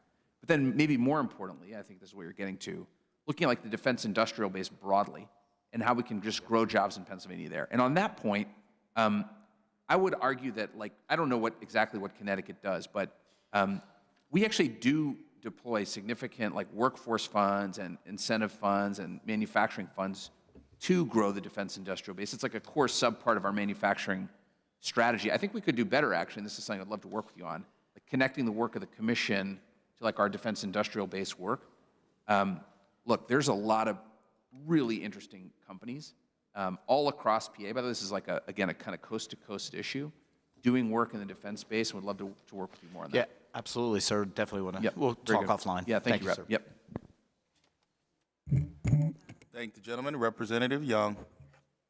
Good morning and happy Black History Month, everybody. As we are preparing for 2026 and the global view on Pennsylvania specifically and the opportunity for so much economic development and wealth to happen right here in this moment, we should also be looking to see what can happen beyond 2026. And so as there are so many local communities that are already distressed, right, historically disadvantaged, and businesses, how do you believe we can maximize this opportunity now to not only stabilize such businesses, but grow those businesses? Yeah, thanks for the question. And I think your sort of beyond 2026 frame is like exactly right. Look, there's a lot of pressure on all of us, I think, to show well in the next 9 months, like show what Pennsylvania is made of. Like the draft should be beautiful shots of Pittsburgh, like, the World Cup on July 4th, incredible opportunity for Philadelphia. But actually, like, that's only step one. I think making sure that we leverage these events to the benefit of our people and communities and businesses is really like why we're spending the money. It's why we're spending so much focus on this. And I think we can do that in like a bunch of ways. Way one, we've been talking about a lot, which is if we can continue to improve Pennsylvania and in particular our city's images, but really all of Pennsylvania's images globally, we're going to make it so more people want to visit here, more companies want to grow here and locate here, and that is jobs, right? And so like high quality jobs is really like our stock and trade that helps grow, improve communities and ensures that our kids and grandkids can stay here and succeed here. And then two, I think it's important that we have a program set, like a toolkit, that addresses some of these issues really proactively. You're aware, of course, Rep, of I'm so sorry, our historically disadvantaged business program, which gets really to your particular point, which is that for small businesses in particular that are disadvantaged in some way, we have created, a set of technical assistance pieces, and actually just this week we announced our first micro grants all across the state to help those businesses sort of get a leg up. And I think this sort of fits together with our overall theory of the case, which is, we've got to grow our economy to succeed, and that will help small business. It will help us attract and grow large business, and ultimately improve our communities, make this a great place to live, work, and play. Great, thank you for your answer. I would like to highlight, I know we use the word jobs a lot in this space. However, my platform is really focusing on classrooms to careers. So jobs can happen throughout, different pivots of our lives. But if we're really trying to grow people in an intentional way towards a career, I would like to ask, how are we working together, or how are you engaging stakeholders to ensure that we are listening to what they believe they need and how we can match that through the resources? Yeah, great point. And I love the career point. You're welcome. I had a job like operating a forklift when I was a kid. That's not really my career. So I take the point. And I think that there's a bunch of ways we can do this. Let me just give one example. I think that the governor's focus, really since day one of his administration, on making sure that sort of all Pennsylvanians have a path to succeed to a great career that they want to see is important. It started with, of course, taking away the college degree requirement for the vast majority of state jobs. But it's also sort of pervaded our overall approach to economic development. When we go out and celebrate Eli Lilly investing $3 billion in life sciences, that's actually not about PhDs out of Penn doing experiments. By the way, Correct. I love that work. I love the fact that Lilly put a gateway lab in downtown Philadelphia to grow, startups in the biotech ecosystem. But those 850 jobs are predominantly folks actually with associate's degrees. And I think that's the kind of career, 100K plus in the Lehigh Valley, working for one of the largest pharmas in the world. Those are the kind of careers we're focused on growing here. By the way, it's also true for small business. Someone can own a small business or work in a small business. And I think that messaging, that sort of sense that in Pennsylvania you can sort of chart your own path and develop a career of your choosing. Again, whether you want to be a PhD biochemist or whether you want to be working, in one of these pharma facilities or anything in between, I think is really important. Thank you so much. Thanks. Representative Nelson. Thank you, Mr. Chair. Welcome. Shout out to my brother. Nelson's here. From the dual Nelsons we got rolling there. So, welcome. It's always positive to hear economic development, employers, jobs, opportunities for working families. I'm a Westmoreland County rep, and I want to start in that area of what you had referred to as a transformative program, the PA Sites program. Yes, sir. Yeah. $500 million over the next couple of years. Yep. And you had mentioned that you were pleased that dispersion was starting to spread out a little bit more. I mean, those first two rounds, over half went to the eastern part of the state. So what are your plans to continue to balance out those awards to the western and central regions? Yeah, great question. And as I think you know this, I'm a Pittsburgher. So if anything, I get picked on by my Philadelphia colleagues for being a little overly generous in the West. But no, in all kidding aside, we're really kind of starting to roll on this program. As of this morning at 8 o'clock, we had put out $113 million. Just today, we announced another significant round of grants, $31 million. I think you'll see in that list, substantial investments in the western part of the state. We try really hard to be geographically balanced, but we're also, assessing individual projects on their merits based on, the quality of jobs we believe they can provide over time. So when we, I liked that when earlier people were asking about the Bends, I like that DCD is saying, hey, the Bends can compete just like everyone else. I think that's healthy to have that competition. Yeah. In the West, we were really pleased to see Nippon purchase U.S. Steel. Yep. They're already making multi-billion investments. They're searching in the United States to build a new electric arc furnace, which is going to be about a $3 billion investment. Can you touch on how PA Sites or Business PA are aggressively pursuing to win U.S. Steel's next investment here in Pennsylvania? Yeah, thank you for the question. I want to be sensitive to confidentiality, but let me say I'm extremely aware of and intend to compete very hard for Nippon and U.S. Steel's additional investment. And I think the most actually effective way we can do that, beyond searching for and providing great sites and great incentives and other programs like our typical playbook, is for the $2.4 billion they have already committed to execute in the Mon Valley, making sure that that goes perfectly. I was thrilled yesterday, literally yesterday, they announced final permitting for their $100 million slag recycler at the ET Works in Braddock. We have calls, which I personally participate in, regular calls with the permitting agencies, with our Office of Transformation, on their entirety of that $2.4 billion, including a new hot strip mill, which they've said they're going to put at ET. We are in lockstep with U.S. Steel, and they know that we know that they know that we are competing really hard for this next project. It's going to be really competitive. I want to be clear here. Like, this is not some kind of slam dunk for Pennsylvania, but we're going to come after it aggressively. It's great to hear too the permitting side of it. You know, it was a really painful loss, that last U.S. Steel investment, 2 years, you know, no permit approval.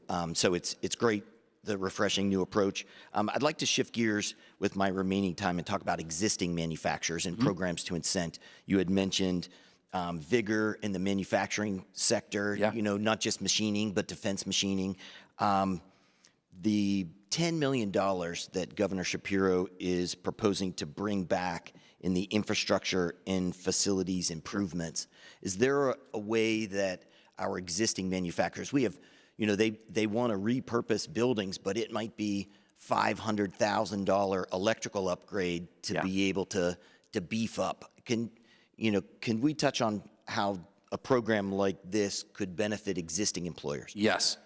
So let me say two things. With respect to the IFIP program, we have proposed $10 million essentially to honor prior commitments made by that program in past years. That program is not currently active or funded to be active, but it really actually has not been active since I've been secretary. I believe it's sort of active stage sunset, you know, long before I came into this role. But there are prior commitments in that program that we need to service. That's why we've asked for $10 million there. I will say, like, setting that completely aside, like, I would love to talk to any manufacturer about needs they have to expand. We have loans through PETA. We have the PA Sites program, as you point out. If they're looking to make a capital investment of at least $1 million and hire at least 20 people over the next 3 to 5 years, that unlocks our PA First grant programs. You read a lot of headlines about Eli Lilly and Johnson & Johnson and Amazon, but actually if you look at, like, our pipeline of wins last year, a lot of them are like small and medium-sized manufacturers all over the state, you know, taking that next big step, building that building. That is like the core of our work. So I would love to work with you and really, again, anyone here, like, help us fill the pipeline. By the way, our pipeline is very full. This is a good thing. But with these small and medium manufacturers, that's how I think Pennsylvania wins, especially rural Pennsylvania. Yeah, that's great. Thank you very much. I look forward to working with you. Yeah. Thank the gentleman, Representative Kozarowski. Good morning, and thanks for being here and kicking off our Appropriations Week with us on a Wednesday. I have a question about the Rural Health Transformation Fund, and it gets a little complicated of how we're going to distribute these funds. So the federal government, under the big beautiful bill, they have made available $50 billion over the next 5 years to support rural hospitals across the country. And then under Governor Shapiro's plan, he proposed $193 million in federal funds be used under the Department of Health and Human Services. So DHS will distribute this funding based on, I had to do my research on this because it does get a little complicated. So this funding goes through what are called PREPs, the Partnership for Regional Economic Performance. And these PREPs will work with their regional framework to develop rural care collaboratives. And they will be the people that, you know, plan the objectives to make sure we are accessing care, workforce, care initiatives, and technology. So here's my question, which pertains to you and DCED. I want to know what your role is in helping develop these rural care collaboratives. How are the PREPs going to be involved with What types of entities are included in this, and how do they currently address the businesses needed to these communities, and how do they support? So it's a lot of money. We have a huge crisis in the Commonwealth, across the whole country, really, with rural health. And this is really important. And some people are in rural communities, right? But some of our hospitals take care of, like, I am a nurse. I am from Scranton, Pennsylvania, but I am not considered rural. But my hospitals take care of people from Wyoming, Susquehanna, Pike, which are considered rural. So just kind of talk me through how this whole process will work. Yeah, thank you, Rep, for the question. I want to preface this by saying some of this I actually don't know, right? Like the core work here is done by Secretary Arkush at DHS. You should, of course, ask her about it, and happy to set up a meeting. Okay. I would say a couple things, though, about our role. Number one, I do serve on, and actually my top community deputy, Rick Valello, former mayor who runs our local governments group, serves on the governance committee of this effort. And actually, informally and formally, during the development of the plan, I worked with Secretary Arkush, actually alongside innovators from inside and outside Pennsylvania, to think about ways we could deploy these funds in a way that would be most beneficial. So I was happy to be a let's say, advisor as the team, the core team at DHS developed this plan. With respect to the prep regions, my understanding is, and I want to make sure we're 100% on this, and we could follow up, that while the plan used the prep regions, which are regions we administer, essentially to divide the state geographically, because it's a pretty common way to think about regions of the state, that the prep partners themselves, which are actually organizations for example, local development district in Northeast Pennsylvania, are not actually receiving and deploying the funds. I do think that healthcare, access to healthcare, this rural hospital issue, is massively important to rural Pennsylvania, to attracting companies, to attracting and retaining residents. And I intend to be a really active partner to represent these business interests and community interests alongside this effort. Thank you. And I'm glad you will be working with Secretary Arkush. Yeah. I think you should just put all nurses on this board, and then they would figure the whole thing out. No objection for me on that. Just saying that would be probably the best choice. Thank you very much. Thank you, Thanks, Gentlelady. Representative Marcel. Thank you, Mr. Chairman, and thank you so much for joining us this morning. It's good to hear about the full pipeline that you had mentioned in terms of bringing businesses to our state. Obviously, that helps us from a budget perspective and revenue. So I was actually following up on what Representative Nelson mentioned in terms of the business PA appropriation. That is for $8.9 million in the current fiscal year. And the stated goal of the business PA team is to strategically promote business success, expansion, and attraction. I served on the Team PA Foundation, which seems to have a very similar mission, and I just took a couple excerpts from their mission that sound similar. It's to accelerate economic opportunities, to position PA as a leader, a catalyst and enabler for business investment, attraction, retention, and growth. So my question to you is, why do we have two things that sound very similar and can be a little bit confusing? Why are we duplicating efforts here? Yeah, thanks for the question. When I took on this job 3 years ago, our organization was not optimized for competing economically in today's market. We had a project management team we called the Governor's Action Team that helped companies work through deals. We had an Office of International Business Development that did a version of that plus trade only internationally. We had a marketing group that was intertwined with film and tourism. We had no offense in terms of business development or company outreach, business retention, expansion activities, and we had very little research capability. We built a strategy. We looked at states really all over the country who do this well. I used to work in one of them, by the way, in Virginia, who's really one of the best at this. And we have now implemented a new model for business attraction, retention, from end to end, from business marketing all the way through post-award growth of companies, which we call Business PA. It's essentially an internal reorganization of existing DCED functions and the creation of some new functions to actually do the work of economic development with companies. What Team PA does is important but different. Team PA is not the government, of course. It's a nonprofit organization. I serve on the board of it. And Team PA, I would say, if you ask them, looks after the sort of long-term economic vitality of Pennsylvania. So they form, for example, collaboratives in manufacturing or energy to get feedback from the private sector about the direction Pennsylvania should be going or something like this. That's very different from get a phone call from Eli Lilly, spend 19 months like getting a deal done, assembling land, incentives, kind of permits and things like that. That's what Business PA does. So is that why Team PA doesn't have a line item anymore? Is that you decided to put all of this activity and consolidation into another area? I am not familiar. Team PA has not had a line item since I've been secretary. I don't know what the past looked like.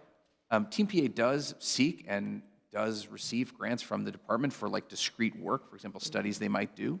But that is, Business PA is like, that's a government agency. That's just what we call our economic development delivery model within DCED. The same like our Office of Tourism or our Office of Tax Credits. We call it Business PA because frankly, we're working in business, and I think titles like Office of Project Management Distribution, some bureaucratic title is not as effective as a managing director of Business PA with a sleek business card going to talk to a company.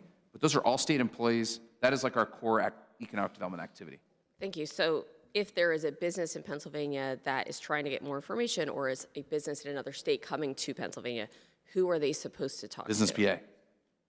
All day long. PAgetsItDone.com, or you can give them my cell phone number. I'll talk to any business anytime. Okay, I'll make sure I give them that. Yeah, please do. Yeah. So based on how you described it, how is this initiative working so far since it's a consolidation? Yeah. Or do you have any results or success stories you can share? I do. Here's a couple metrics that I think are really interesting. From 2024, we started Business PA like in late 24. We basically launched this new reorg November of 24. In 2025, we closed twice the projects, so like 100% increase, for 3 times the new jobs and 20 times the capital that we did in 2024. And here's some new data that I just learned from Bureau of Labor Statistics. Pennsylvania added more jobs in 2025 than any state but North Carolina and Texas in the whole country. There are many factors that influence the economy of a state like Pennsylvania, but every state is working in the national context in which we're working right now with uncertainty around tariffs and other things. Pennsylvania is succeeding. Our pipeline is showing it. Wins like Lilly and J&J and Amazon, more to come, I think, are proof points of this. We are not where we want to be by any stretch. I'm not here to sort of declare victory, but I would say that it feels like Pennsylvania is on the rise, and I think the data and the reaction we're getting from companies is really showing that. And by the way, thanks for your terrific support, bipartisan support, to help us get that done. Thank you. Yep. Thank the gentlelady, Representative Khan. Thank you, Chairman Harris. Secretary Tiger, great to see you again. Yep. The first question is about the minimum wage. We've been watching states around us continue to raise their minimum wage. I think New Jersey and New York just raised their wage again. Pennsylvania, we're stuck at $7.25. This Democratic majority in this chamber have sent several bills over to the Senate. Representative Green has introduced another bill. I'm proud to co-prime that with Representative Kenyatta that would raise Pennsylvania's minimum wage to $15 an hour immediately and then tie it to cost of living increases. Can you tell me and the members, why is this in the governor's budget? Why is it so important that we raise the wage here in Pennsylvania? And how will that help us to attract and retain talent here in our Commonwealth? Yeah. Thank you for the question. Obviously, the governor has proposed this in each of his budgets and has continued to propose it this year. And I think it's really a fundamental question of fairness and a question of economics. First, like you said, there's a competitiveness question around workforce. Every state around us, including West Virginia, actually, has increased their wage recently. We're sort of like an island of $7.25 here. And I think that has real competitiveness questions for us, particularly for folks who live like near a border in lower wage jobs. 2, I think it's a fundamental question of fairness. There are, and I actually asked the team to look at this, 553,800 workers that earn like between $7.25 and $15 an hour. That's a poverty wage. And lest folks think that this is like a kid scooping ice cream in the summer kind of job. Like many of these are folks with families, people with kids. This is their job. And we think that raising that wage to $15 an hour, which by the way is like $31,000 a year, this is not some like enormous salary, can help lift those folks out of poverty, can actually save dollars in our Medicaid system, and and can help those folks live more productive and healthy lives here in Pennsylvania. So I think there's an economic argument for sure. There's also just like a do the right thing part of this, which I think is important. We've got to help. The government should be a force for good in people's lives, lifting folks out of poverty. I think the minimum wage is a very specific, kind of proven, to your point, many states have done this way to do that. Thank you. The other week, you joined the governor in East Falls, so thanks for joining us to talk about the Housing Action Plan. And in that, governor talked about a lot of ways that we're going to increase building here in the Commonwealth and also getting rid of old regulation that really holds us back. He talked about making it easier to get more units online, helping people to be able to share housing, to allow them to build affordable housing. Can you talk about why this is important for us to be able to make things more affordable for people to be able to buy a house or to be able to afford rent and to help us be more competitive here in Pennsylvania? Yeah. In my first year in this job in 2023, we spent a huge amount of time listening to businesses, local governments, communities, legislative partners all across Pennsylvania. It's like, what is important to you in our economy? And yes, we talked about sites and we talked about corporate tax and lots of complex topics, but in every single meeting, people talked about housing. And so in our economic development strategy, actually, for those who haven't read the whole thing cover to cover, I can't imagine there's anyone here, we actually have like a strategy, like deal with housing, but it was not terribly specific because we didn't know exactly what we wanted to do. We knew that we had to address it because the reality is it's a important human service issue. We've got to make sure folks, for kind of health reasons and moral reasons, have a roof over their head. It's also a really, really important economic issue for affordability for individuals, also to make sure that our economy can continue to grow. And so what we saw when we put this plan together, as you know, sir, is we've got to build more. We've got to make it easier for people to attain housing once we have it. We've got to take care of our most vulnerable. And frankly, we've got to do our best to simplify regulations to take cost out of housing so that we can get more housing built here. That's partially a state function. I think we've shown real progress in other permitting domains around industrial projects and things where we have a track record to build on there. And it's going to require really strong partnerships with local governments, of which we have 2,555 in this Commonwealth. So it's a big lift. Couldn't be more excited to get moving on it, and looking forward to the next steps. Thank you, Secretary. Thank you, Chairman. Thanks. Thank the gentleman. Representative Brown. Thank you, Chairman, and thank you, Secretary, for being with us. It's been very informative.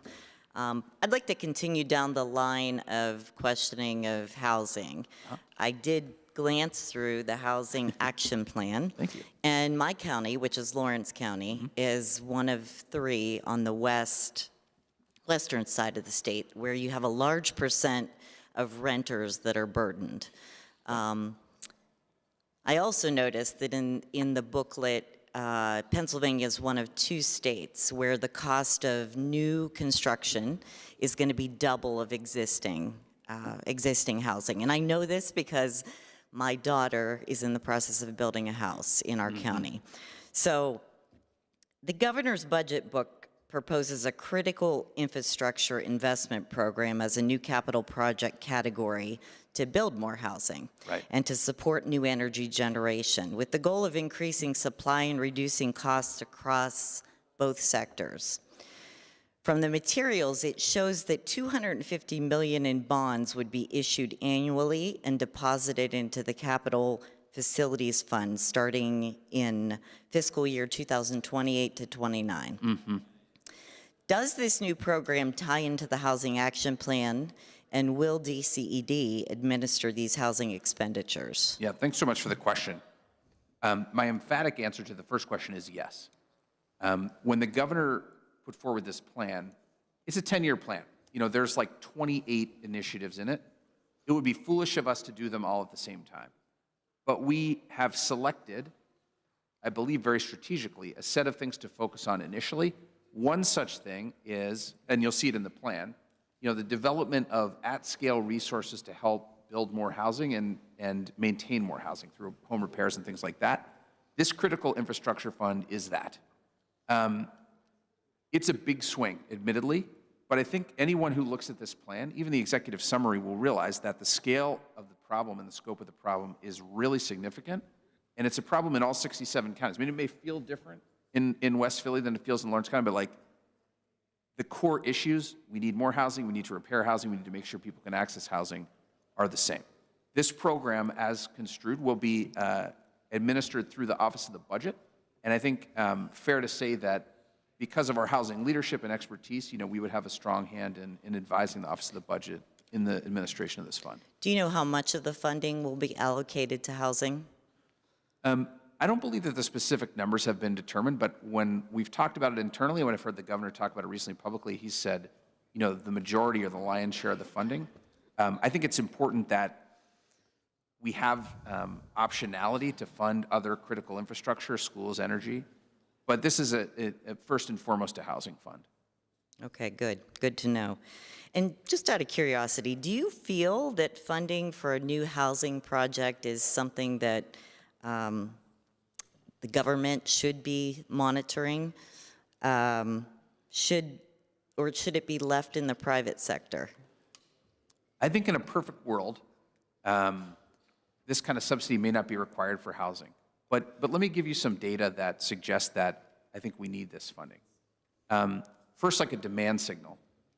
Our department, with $10 million of the PA sites funding that you approved, thank you again, ran a $10 million pilot for housing infrastructure, not to build housing itself, but rather to prepare sites for housing.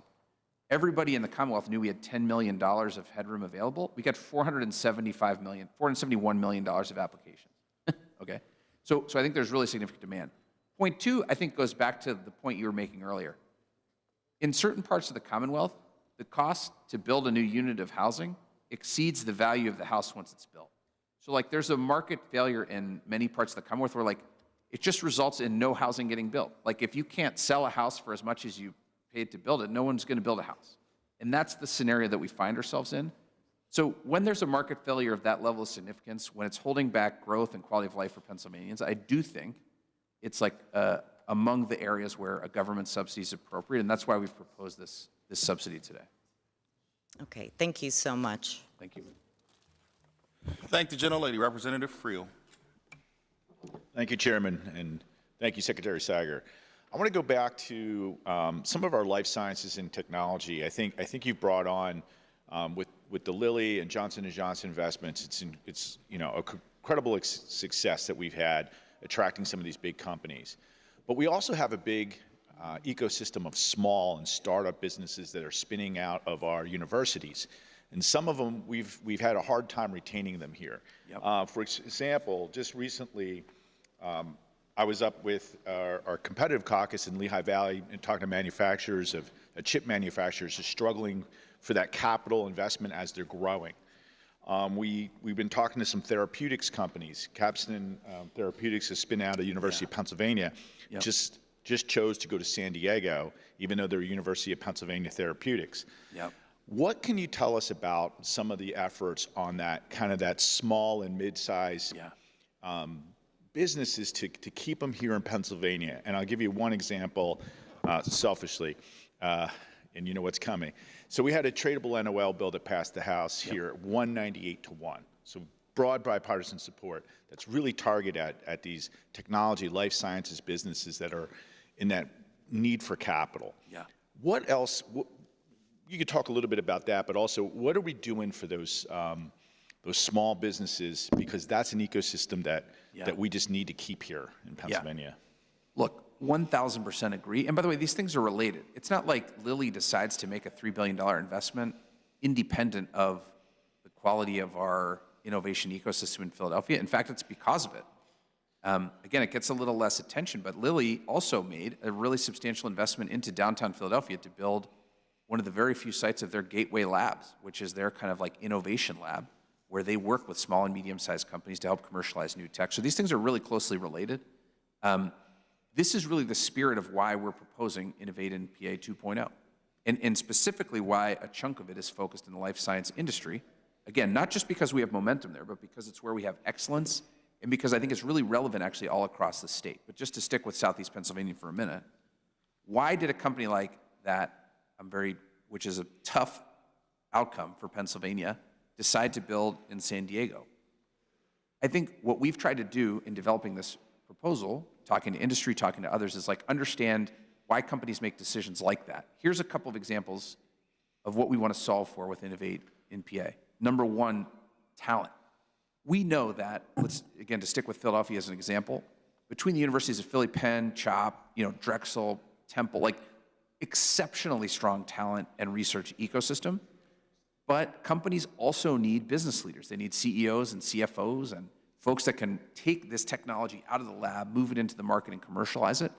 This is a pain point that we've heard from many companies in Philadelphia. And so one proposed expenditure here is to help boost that talent pipeline. Two, we know that from talking to pharma leaders and startup leaders that the second you're in trials in a drug or device, you are just hemorrhaging cash as a startup, right? You are waiting for a trial to be finished so you can move on to the next phase or, ideally commercialize a product or a drug. That's a very costly process. And so even shaving days or weeks off that process can add huge value to a company. We've been working with big pharmas, also with startup leaders and others, on an idea of a clinical trial network that we propose to fund through Innovate in PA 2.0 to make Pennsylvania like the fastest state in the country without, of course, sacrificing any patient safety or quality for clinical trials.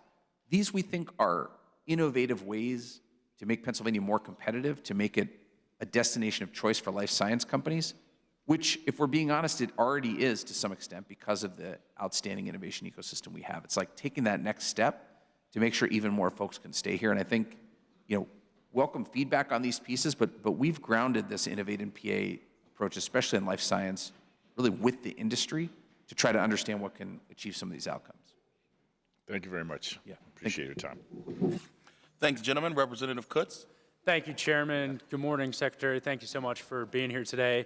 Understanding we're short on time and have a lot of members to get through, I want to be brief and focus in on one specific area on housing. And I'm curious, as part of the governor's conversation, the administration's conversations about housing, about this critical infrastructure that Representative Brown just asked about, has the administration considered coupling some of those measures with other measures that would be cost savings for residents? So, for example, there's a number of pieces of legislation that have passed the House with large bipartisan margins or have passed committee unanimously. I'm talking about first-time homebuyer savings accounts, realty transfer tax cuts across the board or exemptions, first-time homebuyer, active duty military, one-time transfer to an LLC, or another bill which would be something which is a PMI tax deduction as well. The thought being with some of these measures that they reduce costs for people to get into housing, which ultimately is going to allow the market to breathe a little bit, allow more people to come to market with interest rates still kind of being that pressure point there. And the more dollars you're able to free up by reducing the percentage of income people are spending on housing is more that we can invest into the economy and ultimately fund some economic growth for the Commonwealth. So I'm just curious where you see any of those measures fitting into the governor's overall housing policy, and where we as legislators can continue to work to ensure that some of those measures become law.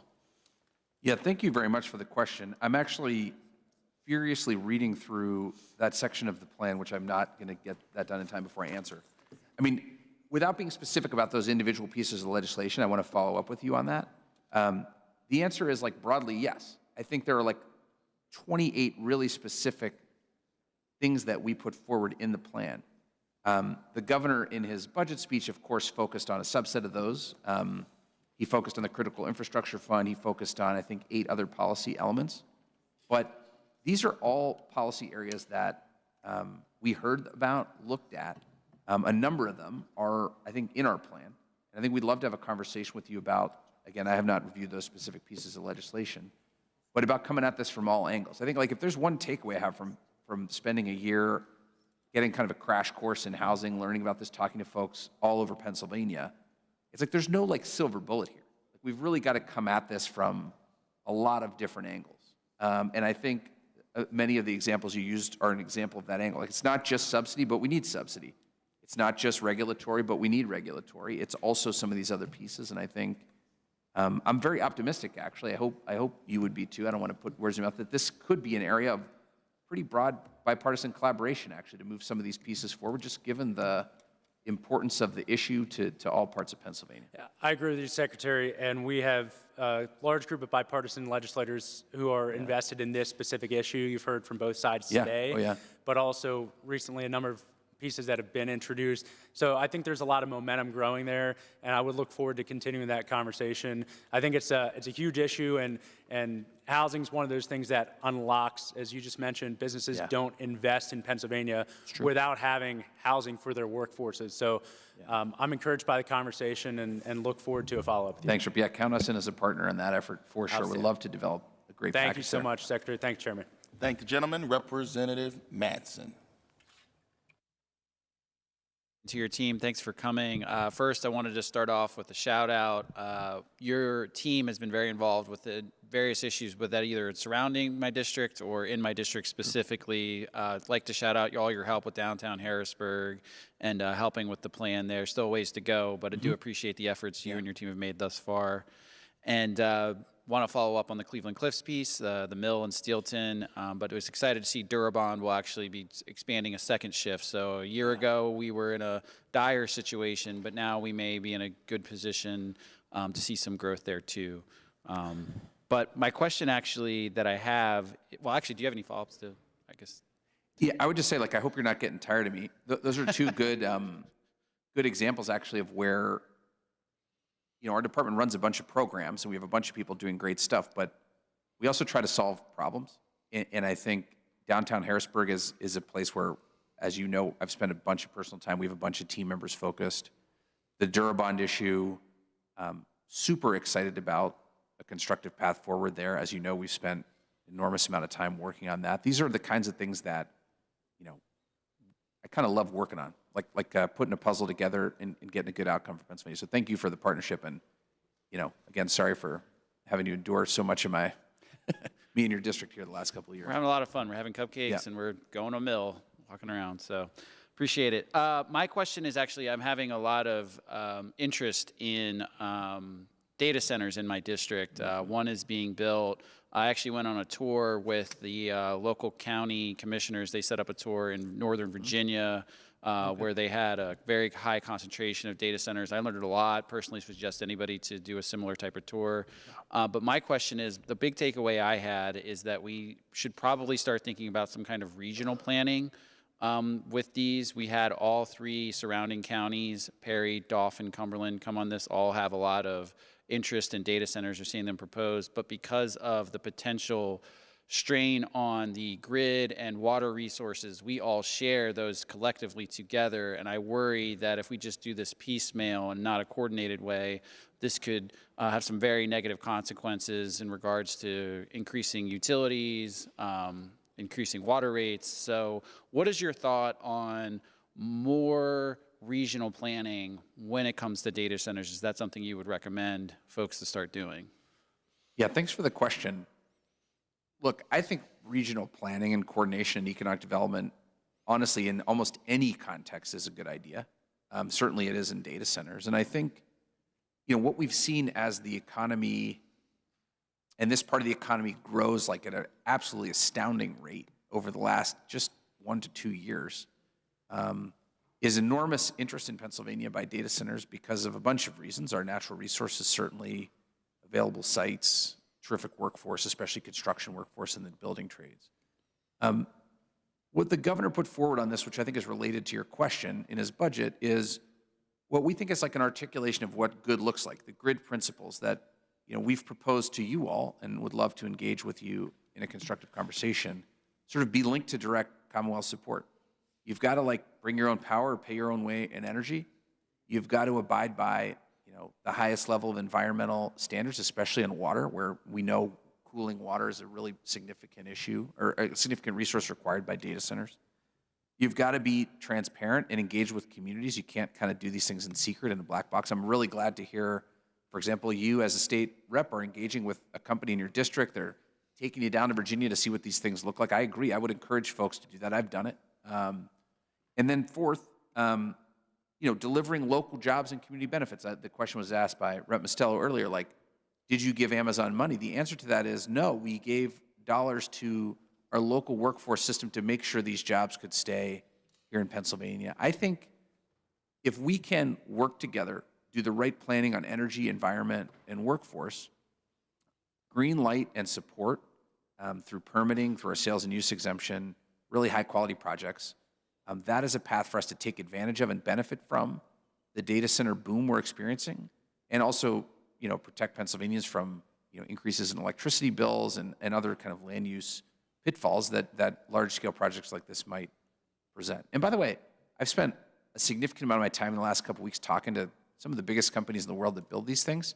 Like, they kind of agree.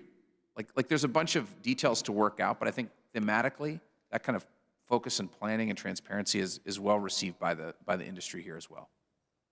Thank you for that. Thanks, Rep. Thank the gentleman. Representative Krupa. Thank you, Mr. Chairman. Secretary, I represent the 51st House District, which is southern Fayette County, and it's no secret that Fayette County has been on the economic decline for decades. Population loss, job loss, shuttered industry, persistent hardship for our working families. Over that same time period, millions of taxpayer dollars has flowed through our Certified Economic Development Organization, a group called Fay-Penn Economic Development Council, including funds DCED directly controls or administers. Yet despite what on its surface looks like public investment, the county continues to struggle. With respect to Fay-Penn, there are at minimum serious concerns about related party transactions, specifically but not limited to things such as low interest loans to board member or board connected owned businesses, development of property owned by the CEDO itself, and contracts awarded to entities that are associated with board members or board relationships. That kind of dealing is unacceptable, and when it occurs, it robs the people of Fayette County of the very benefits the economic development programs that you're speaking of are supposed to deliver and to offer.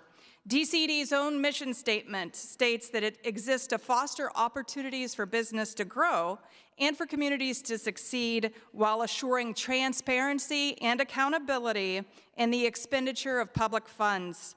When public dollars, taxpayer dollars, are being circulated among the well-connected rather than being used to expand opportunity broadly, that's DCED's mission. It's being undermined. It's a betrayal of the public trust.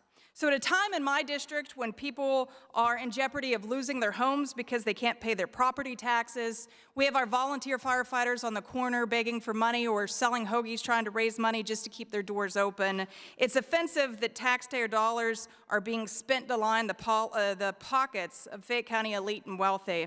And if it can happen in Fayette County, it can happen across the Commonwealth. So my question is, what is DCE doing to prevent this type of abuse?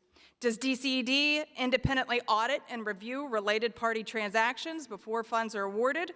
Are loans or grants to board member-owned businesses explicitly prohibited or merely allowed with disclosure? Does DCED verify documented recusals in decision-making? Has DCED ever suspended funding, revoked certification, referred an organization for investigation, or pursued clawbacks due to governance violation? And I ask these questions, and I welcome any follow-up conversation regarding these issues. I ask this because if DCED's oversight is limited to accepting certifications without independent scrutiny, then this committee needs to know that, because with respect to every taxpayer dollar, our people deserve accountability. Yeah, thank you, Rep, for the question. And of course, you and I had a chance to talk about this a little bit in advance of the hearing, too. Let me say a couple things. One, that sort of set of like 7 or 8 questions you asked, send that to us, and I want to answer those in writing with like advice of our program people and attorneys. Like, I want to make sure you get like a very precise response to each question, and we'll do that rapidly. On the big picture here, I think I want to make 2 points. One, we do a lot of our work through partners. We do that on purpose, actually.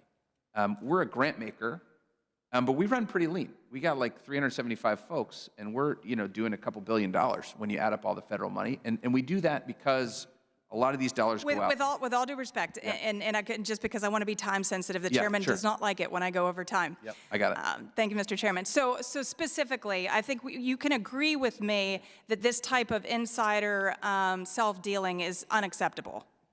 I want to understand the specifics of this issue. Broadly speaking, if a CETA organization is operating for the benefit of board member-owned businesses, we can agree that that's improper. I mean, I don't know how you dispute that. Or, I mean, look, I don't think it's appropriate for me to sort of like hypothetically, like there's obviously an issue that you've identified at FAPEN. I want to like go deep on this, understand what it is, and to the extent there's an issue, remedy the issue. And again, with all due respect, can we, on a very basic level, can we not agree that taxpayer money being appropriated through an organization that's prioritizing board member-owned businesses? I'm not asking specifically with FAPEN, just on a very basic level. Can we not agree that a board member who should not be allowed to participate on a board when taxpayer money is going to be used to benefit that board member's business?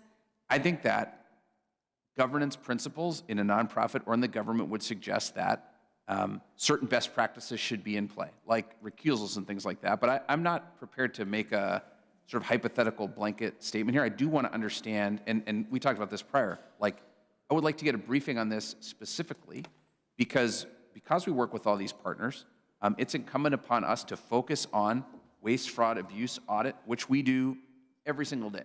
We have a team of people led by Kevin, who's sitting right there, who like their job is to make sure that every dollar we spend is expended, with integrity, protecting waste, fraud, and abuse, and representing the taxpayer properly. Where there is bad action by a subcontractor or a grantee or a CETO, like I want to know about it, we want to fix it, but that requires me understanding in detail these issues, and I look forward to following up with you on that. Thank you very much. Thank the gentlelady, Representative Mullins. Thank you, Mr. Chairman, and Secretary Siger and Hannah. It's good to see both of you again. Thank you for being here. I want to return yet again to Innovate in PA 2.0 because of the exciting, I believe the exciting promise and potential it holds. We, over the next few months, are going to be having a policy debate, a budget debate over what we can afford to pass and include in our spending plan and what we can't. But I think it's important to note how unique of a proposal Innovate in PA is. And I would like, after I help tee it up here, for you to explain to me what kind of budgetary impact Innovate in PA would have. Long before I was a House member, I was a state Senate staffer. And my former boss, where I worked in my last cubicle, was State Senator John Blake, and introduced Innovate in PA, the first iteration, which ultimately made it into law in the tax code that year. And we saw a great success, a return from the auction of those deferred tax credits, and the beneficiaries of which have a proven decade after decade return on investment. That means a return to the Commonwealth. For every $1 invested in the Ben Franklin Technology Partners, $4 is generated in state tax revenue.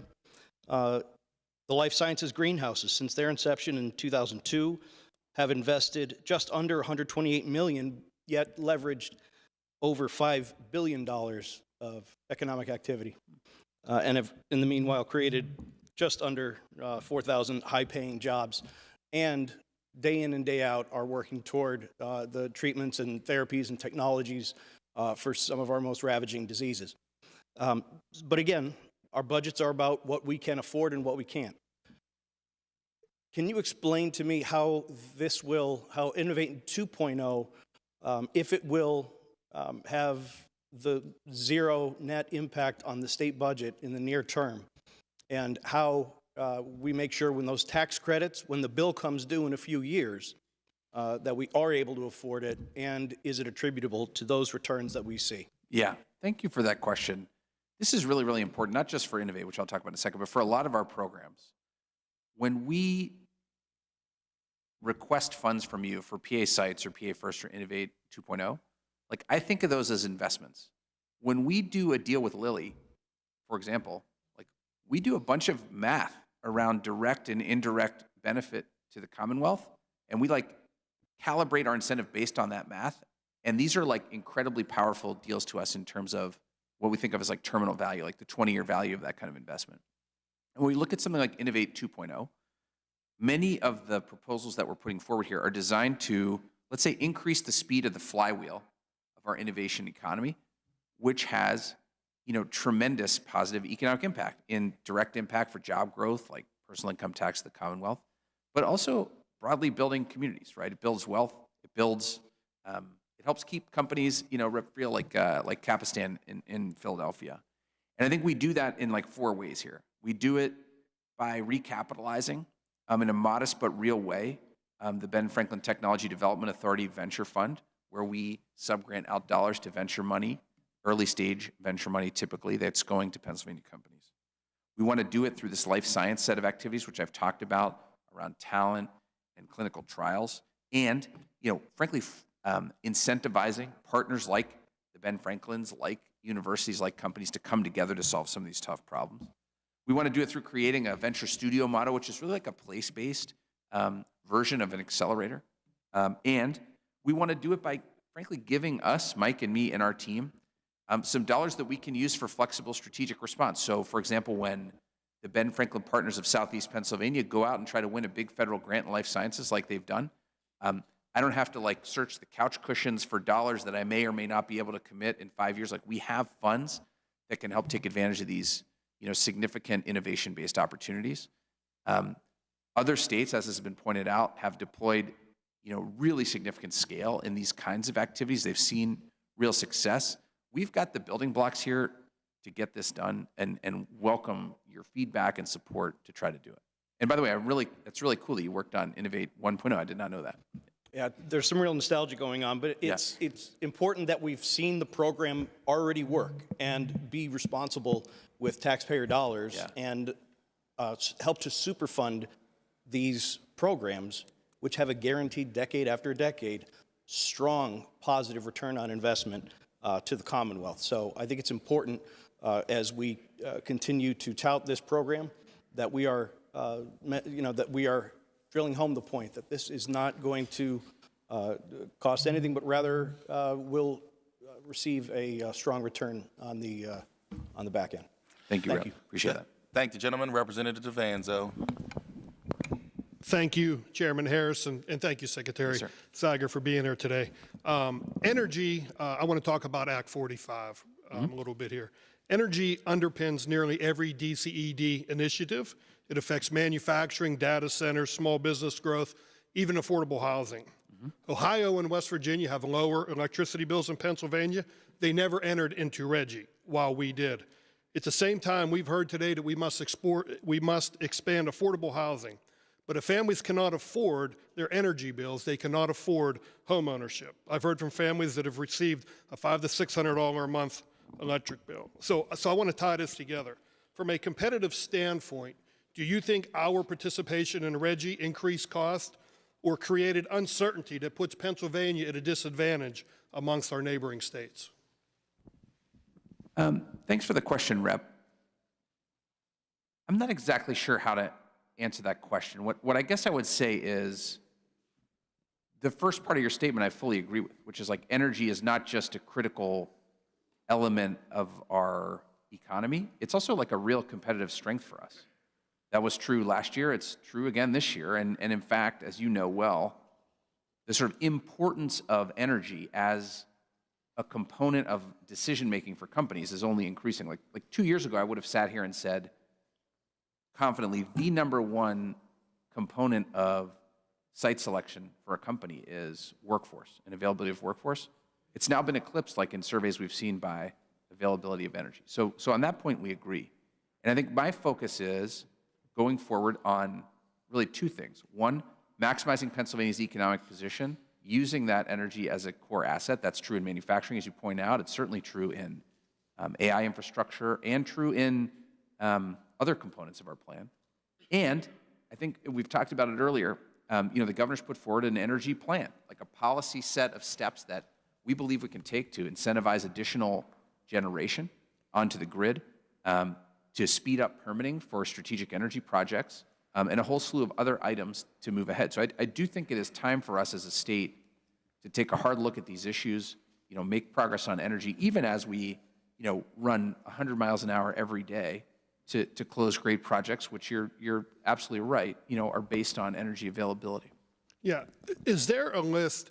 Do we have a list of companies that maybe we have lost to over the years, Ohio to West Virginia? And if so, why? Why did they choose not to come here? I don't know if we have like a full list, but we do a lot of benchmarking and what I would call like a hot wash of key projects that we win and lose. Is that something you could share with the committee? Just something to go over so that we know when we're winning and losing. I don't need all the details, but just something brief. Hey, this is where we're winning. This is where we got it right. Maybe this is where we got it wrong, to where maybe there's some policy issues that we can. Yeah, look, I think I'd be happy to do that like on an example by example basis. I don't have like a report. I mean, we have we know exactly who we won and lost in a given year. Yeah. But in terms of like the policy implications, like companies make decisions for lots of different reasons. What I will say to you, I guess, is we are now winning more than we're losing. And we're winning deals that, just being candid with you, before Governor Shapiro was here, like we just would not have had a chance to win. Like there's a 0% chance, in my view, that Pennsylvania would have been able to compete for and win a national bake-off from the largest pharma company in the world, Eli Lilly, in the year 2023, because of the tools you've helped us put in place financially, because of the permit focus, frankly, because of the governor and to some extent our team's just like relentless personal engagement. We're now in a position to win deals like that. Deals which, by the way, are also energy intensive and where collaboration with utilities and others is required to get them done. So it's a complex kind of matrix that companies determine here. But this is really like, if you want to like nerd out with us on this, we'd love to do it. Like this is what we think about all day, every day, which is like, how can we make Pennsylvania like even that much more competitive and welcome a conversation about it. So in wrapping up, earlier you had mentioned Hitachi, I think it was GE Verona. Yes, sir. Yeah. They are building their energy climate so that they are successful in any economy. Are there other policies that we could be looking at with them to build out our grid, our own infrastructure, so that we can get that competitive edge back over Maryland, Ohio, and West Virginia? I think that energy access and availability is like a core among the top considerations that companies think about, and I would love to partner with you to think about that. I do think that when you think about Hitachi or Vernova or other companies, that's like a sort of really productive byproduct where we're seeing, because there's so much energy build-out happening, not just with data centers, but in the grid broadly, companies that build the stuff that like power line towers and transformers and all that like heavy machinery are scaling really rapidly. We're seeing, I would say, outsized benefit from that. Another one is Mitsubishi Electric in Beaver County. I see, Rep. Kale sitting up here. Like, there's a lot of companies that are doing this. We want to attract those companies to Pennsylvania. And again, those companies are building like the guts of the grid. So whether it's like solar or wind or gas or whatever it is, they're in business and succeeding. So I'd love to talk to you more about that. Thank you, Rep. Perfect. Thank you. Thank the gentleman. Representative Guzman. Thank you, Mr. Chair. Thank you, Mr. Secretary, for your time this morning. Mr. Secretary, I know that no matter what we look like or where we come from, working families in my district have sent me here to fight for them. I speak often about my mother who raised 5 kids on $5.25 an hour and then on $7.25. This budget, Mr. Secretary, has the potential to deliver real change for the 60,000 people that I represent in Reading and in Kenhurst. I heard earlier in the earlier question about how our economy depends on energy. Well, Mr. Secretary, I would say that our economy depends on people as well. In fact, I would say that it depends a lot more on people. And so in that vein, Mr. Secretary, according to the governor's proposed budget and raising the minimum wage, roughly 17,000 people within my district would see an increase within their pay. And so, Mr. Secretary, what would you say to those thousands of people within my district currently right now who are currently making $7.25 an hour and are urging the legislature to do something to raise their wages? I'd say it's time to act here.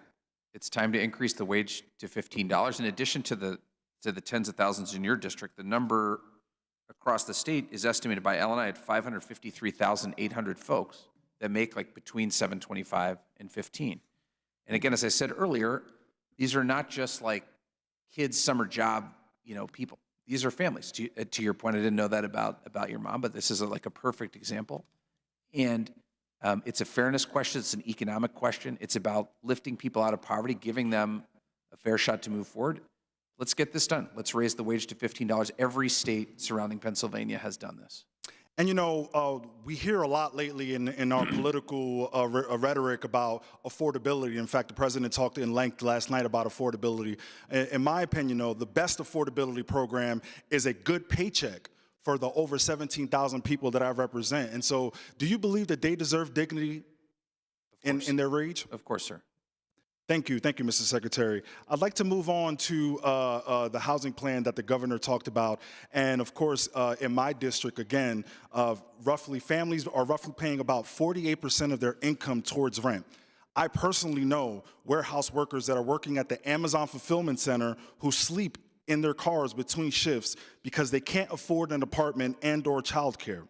I also know that the Reading Housing Authority has a wait list stretching for years. Mr. Secretary, how does this housing plan ensure that the folks who live on 10th Street in my district are not only able to stay in their homes, but also be able to enjoy the new homes that this hopefully plan will be building? Yeah, thanks for the question. This plan is about people, and it's about putting rules and policies in place to enable people to have access to homes. And so, a couple of examples, there's a bunch of stuff in this plan. But number one, we've just got to build more housing. That's true for organizations like the Reading Housing Authority, like we need to do more, low-income tax credit deals. We also just need to build more housing, period, at all levels. Attainable housing, market rate housing. That sort of core supply and demand question is important. And we've actually seen this, right? We did a lot of benchmarking around the country. Places that have built really significant additional housing have seen prices go down. This is true in the Sun Belt and the South in particular. Number two, though, especially for folks, I think, like the ones you're talking about, we've got to make sure that people can access homes and have protections that they need. So whether they're renting or owning a place, they're not being unfairly treated or unfairly targeted. And I think there's a whole bunch of policy elements, we talked about some of them with the rep over here a minute ago, that we think can help just like make it easier, cheaper, less friction, less difficulty for ordinary folks to find a housing solution for themselves. And I think there's a whole bunch of other detail in here, but like at its core, it's like help people attain housing, build more housing. Like that's the simplest way to think about it. I think that's going to have impact in rural areas. It's certainly going to have impact in third-class cities across Pennsylvania. And tying the two questions together, do you believe that raising the minimum wage will help families, including those within my district, be able to not only obtain their piece of the American dream, but stay in their homes? I do. So, Mr. Secretary, at the end of the day, this isn't about budgets. It's about people like Maria in my district who takes 2 buses on barter to get to her shift at the Amazon warehouse. It's about the 10th grader in my district who can't read, and it's about my mother who works every day and people like her who work to the bone and are not getting paid enough in order to keep a roof over their heads. We have an opportunity to change that in this budget, and I'm looking forward to working with you to get that done. Thank you very much, Rep. Thank the gentleman, Representative Kale. Thank you, Mr. Chairman. It's good to see you here today. I'm glad you got out of Philadelphia with all the snow, and hopefully that's the last storm that we see in Pennsylvania this year, but you never know. Mr. Secretary, thank you for being here. You know, affordability has been something that we've been hearing as of late. We heard it last night. We've been hearing it today. But I know at least within the House Republican caucus, we have been talking about affordability, in particular as it relates to energy policy since 2019. That's when I got first sworn in, and it's been a subject that we have been talking about continuously since 2019. And one of the things that I find remarkable here today is that we have all of this economic opportunity, and it's around energy affordability. You mentioned it earlier. We have manufacturing opportunities and data centers and all these different things that are potentially coming because we have energy resources. While at the same time, we have skyrocketing energy costs for consumers, both large and small, residential and manufacturing. And I have to ask, and this first question isn't one I'm going to ask you to answer. The second question is, since 2019, there has not been an announcement of a major base load energy production project in the Commonwealth of Pennsylvania. And what I mean by that, by base load, is a coal-fired plant or a natural gas plant, a energy, electricity source that isn't dependent on the weather, that isn't dependent on what's happening, that isn't dependent on unreliable Chinese-produced renewable energy. We have not had an announcement of anything of that sort since 2019. Now, I'm not going to ask you why we haven't had anything since 2019, because frankly, if you answered that question honestly, you may not be the secretary going forward, and I appreciate the work that you have been doing. But moving forward, now that we are out of the Regional Greenhouse Gas Initiative, now that we are focused on permitting and other factors, what is the administration's strategy for new base load energy production? Because if we're going to stay away from brownouts, if we're going to have energy costs actually go down, if we're going to enjoy the fruit of our own natural resources in the Commonwealth of Pennsylvania, we need more base load energy production. Does the administration have a strategy for increasing baseload energy production? Does the administration have a strategy for using more Pennsylvania coal and more Pennsylvania natural gas to generate electricity? Yeah, thanks for the question. Let me just say this. I think the governor's lightning plan is specifically about building more energy generation.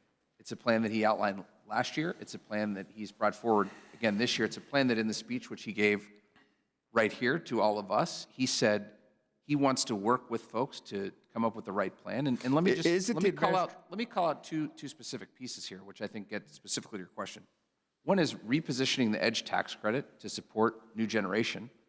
And one is the creation of this board we call the Reset Board, which would be a board I would be a member of, to essentially rapidly cite and permit strategic energy initiatives, such as, by the way, and I don't, the word baseload is confusing me a bit, Rep. I'm sorry, but like, you know, Homer City, as an example, in Rep. Struzzi's district, is currently under construction, significant construction, as you know, to build 4.7 gigawatts, 7 new combined cycle natural gas turbines in Pennsylvania right now today. So I don't know if that's like doesn't meet your definition, but I do think we're seeing significant new generation starting to come online. And I think that the Lightning Plan can help us accelerate that. We need more power. On that point, I agree. With all due respect, the Lightning Plan, though, is really nothing more than Reggie 2.0. I mean, it's good for Chinese renewable energy that isn't reliable, that's going to continue this process of potential brownouts and not getting enough electricity demand. I don't see anything within the Lightning Plan that's going to bring new natural gas-fired plants and coal plants. In fact, my guess is if it were to get into place, it would actually drive them away again. So I guess my question is, beyond the Lightning Plan, is there any plan in particular to use Pennsylvania-based natural resources, coal and natural gas, and to use that for electricity so that we can have a reliable grid and an affordable grid?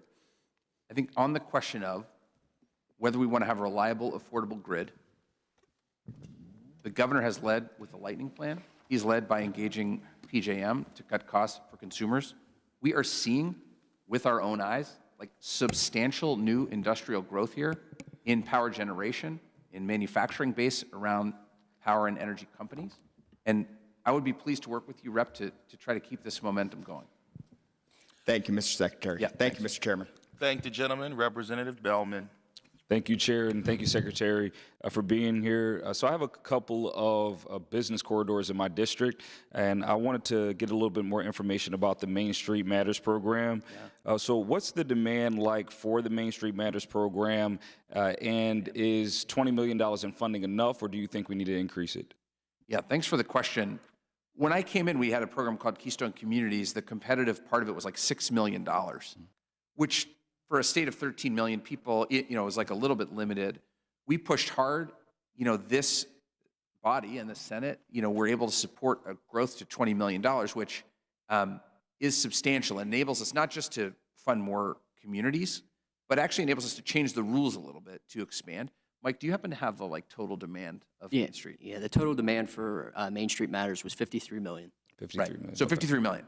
So look, I mean, we think 20 million is a good number to continue. That's obviously what the governor proposed. But our belief in Main Streets as like a theory of the case to help grow communities, urban, suburban, rural, like has not changed. We're all in on it. It's been, I think, a program that's seen a lot of success, and we expect a lot of success in the future. And what about the demand for designations? We have, it's going to take me a minute to get there. Do you have it in front of you? I have it here, right Please, here. yeah. Thanks, Secretary. I can tell you that we have 5 new designations. We had 9 prior, so we're at a total of 14. Okay. And is there any trouble or complications with municipalities getting new designations? Is there anything that we can do about that? I think it's been pretty good, but if there are specific communities that you have that have like experienced some difficulty, we do. I mean, you can't just like apply and get it, right? You've got to commit to taking certain steps, you know, vis-a-vis the Main Street strategy. You've got to make a multi-year commitment of funding and things, and then we're happy to work with you. If there are communities in your district, though, that have had some difficulty or issues, just send them our way, because we do think that, again, this could be, in my city of Pittsburgh, it could be like a commercial corridor in a neighborhood, or it could be like a town itself, like Honesdale or something, in a smaller area that has a beautiful Main Street, for example. So we want to make this as flexible and useful as possible for communities. And by the way, you know, you don't, as you know, I'm sure, Rep, like you don't have to be a Main Street designee to apply for the funds. It's sort of both. You get preferential treatment, you get technical assistance, but any community, any eligible community can apply for the funds. All right. Thank you, Mr. Secretary. Thank you, Chairman. Yes, sir. Thank you. Thank the gentleman, Representative Reichert. Thank you, Mr. Chairman. Thank you, Secretary. It was a pleasure to meet you. As I mentioned, obviously, I'm new here, so you have to excuse the basic question. But in my observation, and I think some of the members here have been touching on it, you know, the housing crisis in Pennsylvania appears to really be more of a function of geography than much else. You know, there's certain areas of Pennsylvania that are experiencing, you know, blight and the need for tax credits to spur investment, and you have other areas that are very rapidly growing, and there's, you know, some shortages across all levels of housing. How does the governor's housing plan seek to address these two very different and, in a sense, kind of competing priorities? Yeah, thanks for the question, Rep. And I think that's actually a really smart question, in the sense that it's like the hardest part of my job, which is that Pennsylvania is an amazing place, but the challenges that face individual regions and parts of Pennsylvania differ pretty widely. I will say in the case of housing, they differ less widely than usual, is my sort of anecdotal observation. Even in Philly, or, you know, the Philly suburbs, you're seeing like significant gaps in supply. Even where, like, let's say the economics you would think would enable home builders or others to make money kind of building new homes. And so what we tried to do with this plan is put together like a set of interventions and funding that would work everywhere, maybe in slightly different ways. And so let's take the $1 billion critical infrastructure plan, for example. This would be like a reimbursable program. As we develop guidelines, we would do so in a way that were like tailored for a local need. So like the requirements would be, like we run many of our other programs, we would sort of assess local context before we make an award. Similarly, there may be interventions around, for example, some of the trailer park or mobile home park interventions that are sort of more relevant to some communities than others, but they could be sort of broadly understood as sort of good for housing in Pennsylvania. So I think the plan does a pretty good job balancing the needs of rural, suburban, urban communities, but also respects your obvious and very good point that, you know, not everywhere is the same. The dynamics aren't the same everywhere. Last point, just really quick. The reality is, like, more than any issue actually I've encountered in this job, housing is uniformly considered a key issue to solve for in like every part of Pennsylvania, like every conversation, every time, everywhere. It's actually quite amazing. It's been a very surprising revelation. It's one of the reasons, you know, we put so much time and effort into building this plan, because we do think there's like a broad problem to be solved here. Is there any sort of look geographically? I mean, certain areas like my district, you know, there's competing interests for land, right? You have housing, you have, you know, business, but traditionally we have farming, and we have some of the best, you know, non-irrigated soils in the United States in our district. So we have a lot of competing pressures on the use of this land, and obviously we're not making more land. So does the housing plan look to rectify that and maybe, you know, right-size things for different parts of the Commonwealth? Look, land use decisions are made locally, as you know.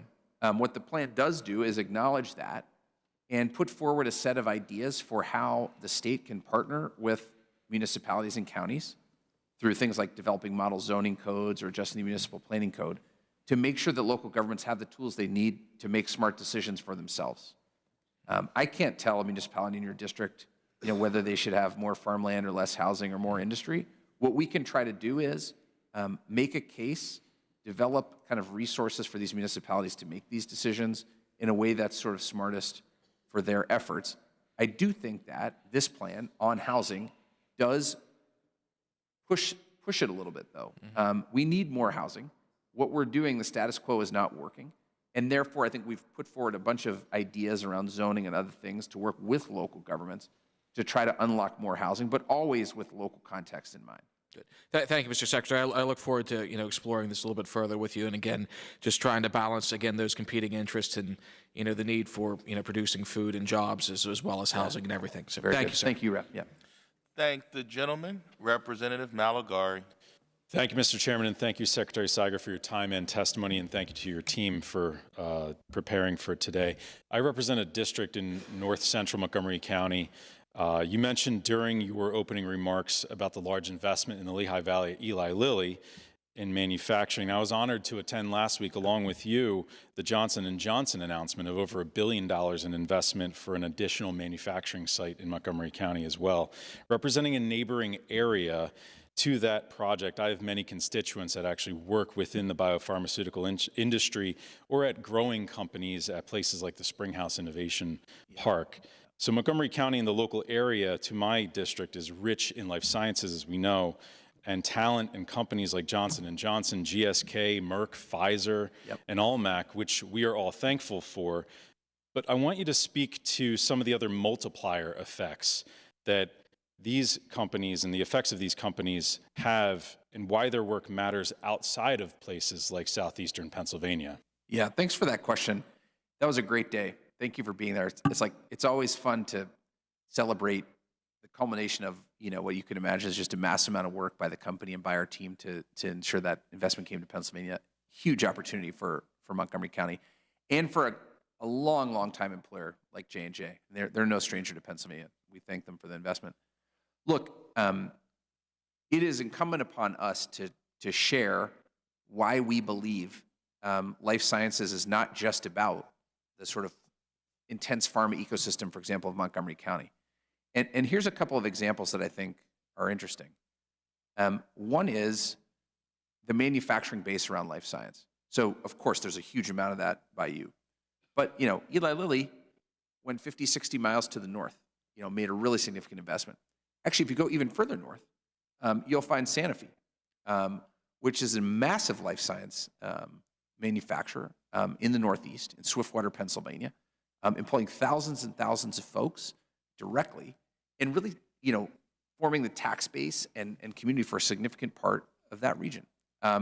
These companies make stuff all over Pennsylvania, and that kind of like manufacturing play is a really important part of, let's say, extending the benefits of the life science ecosystem all across Pennsylvania. And here's one more point about Sanofi, which is pretty interesting. For the vaccines that they manufacture, they're the largest single purchaser of eggs of any organization in the entire Commonwealth. They buy millions and millions and millions of eggs from Pennsylvania farms to make their vaccine. So there's a huge ag benefit there too. There are many stories like that where we see the benefits of these life science organizations extending well beyond our urban centers. Thank you. Yes, sir. Thank you. Thank the gentleman, Chairman Lawrence.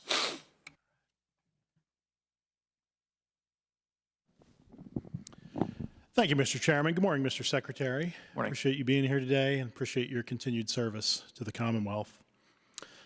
Almost a month ago, the Pennsylvania Supreme Court issued a long-awaited opinion regarding attempts by the City of Chester to order a sale of the Chester Water Authority. Supreme Court held that the city has no unilateral authority to order a sale of CWA. As you know, this is an issue of keen interest to hundreds of thousands of CWA ratepayers across Chester and Delaware counties.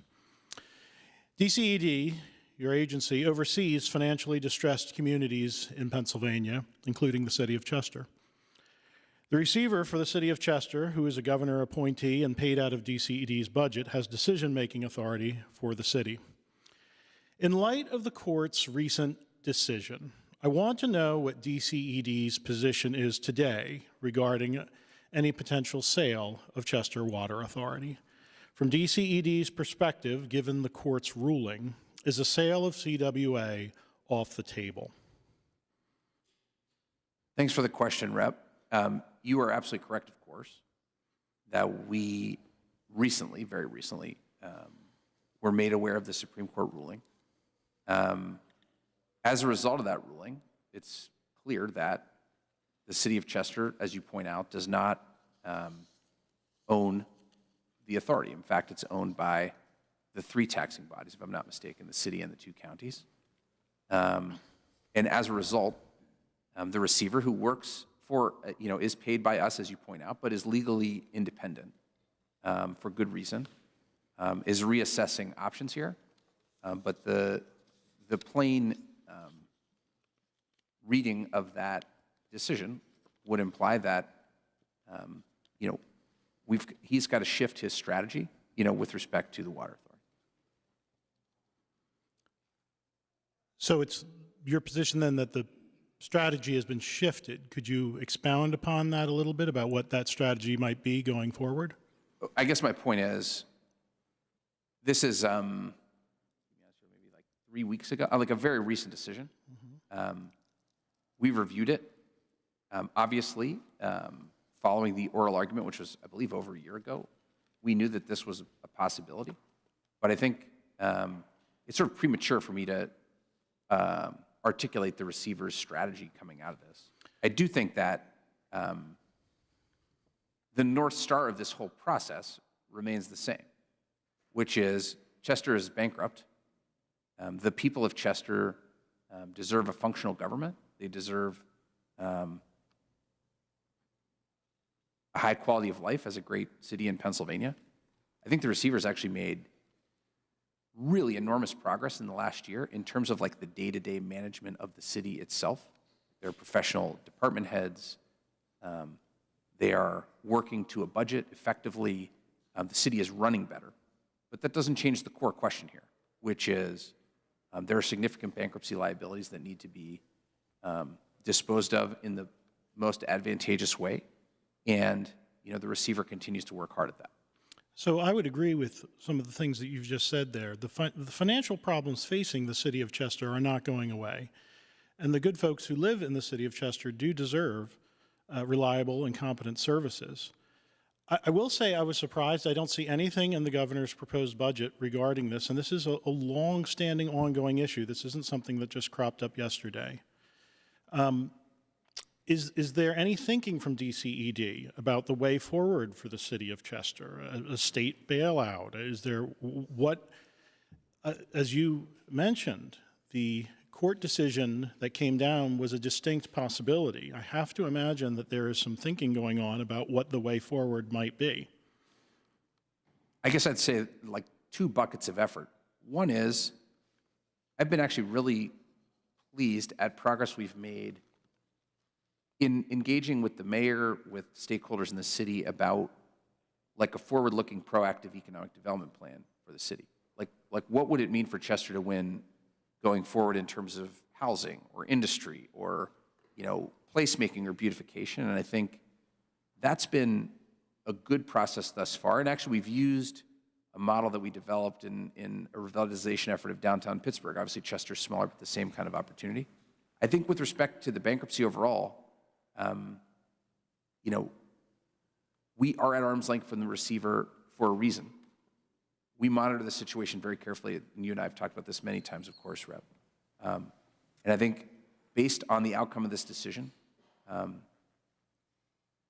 we're going to continue to pursue a strategy that's in the best interest of the residents of Chester, and that's where I think I should leave it.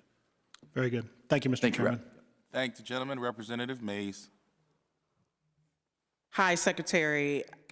As a mom of a toddler, I understand directly that affordable childcare is essential, and affordable childcare is essential to a thriving economy in our Commonwealth.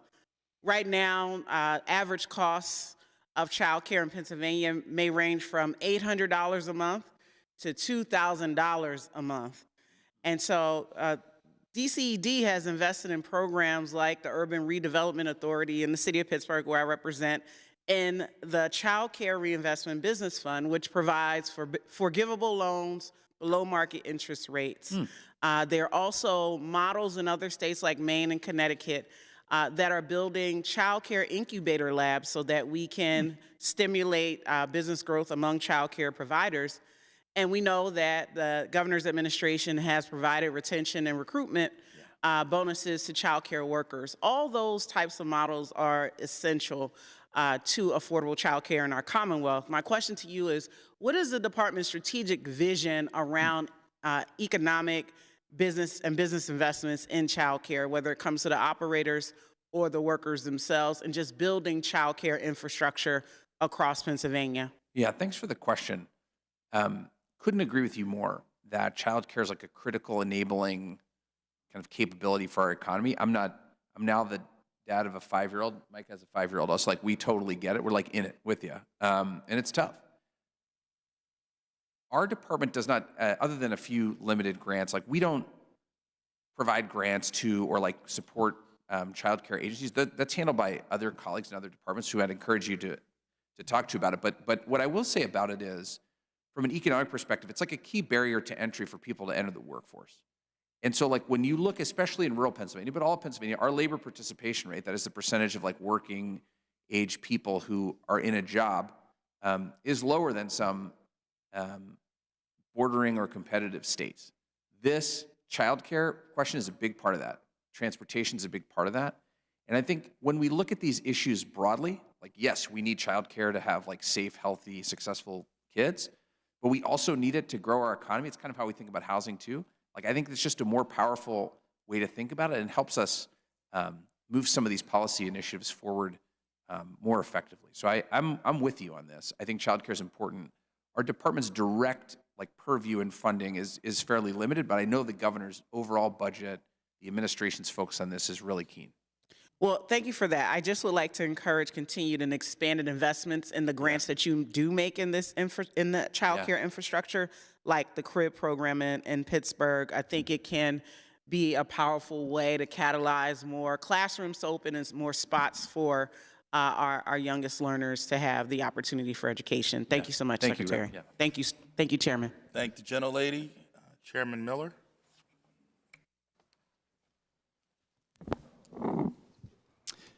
Thank you, Mr. Chairman, and thank you, Mr. Secretary. I appreciate this opportunity. I want to just offer a bit of clarification on a reference to House Bill 985, which was referenced previous, related to monies coming out of the Johnstown flood tax and then going to municipalities. Just to put a little bit of context in that, if that were to be accomplished, the money going from the Johnstown flood tax, it would then go to various municipalities, but it would leave a $450 million hole in our general fund budget. So just want to put a little bit of context to that statement that was made previously. The main reason that I'm here to ask a question is really to offer a proposal, to offer an introduction to an idea. As local government chair for the Republican side, we have oversight responsibilities to some degree over DCD. And one of the issues that we're facing in the Commonwealth is the fact that municipalities, school boards, authorities, counties, they all must advertise in order to act. If they cannot advertise, they cannot act at all. Bottom line, we've seen in the last couple months, the Pittsburgh Post-Gazette has decided they're going to be closing their doors. The Derrick and News Herald in Venango County has just recently announced that they're closing. these municipalities, some of which, if this continues as the trend seems to suggest, that there will be no place to advertise. So my question for you is, one of the ideas that we're looking at is, and considering, is the concept of maybe DCED being the repository or the place where advertisements could go for these municipalities to be able to continue to function and act on behalf of their people.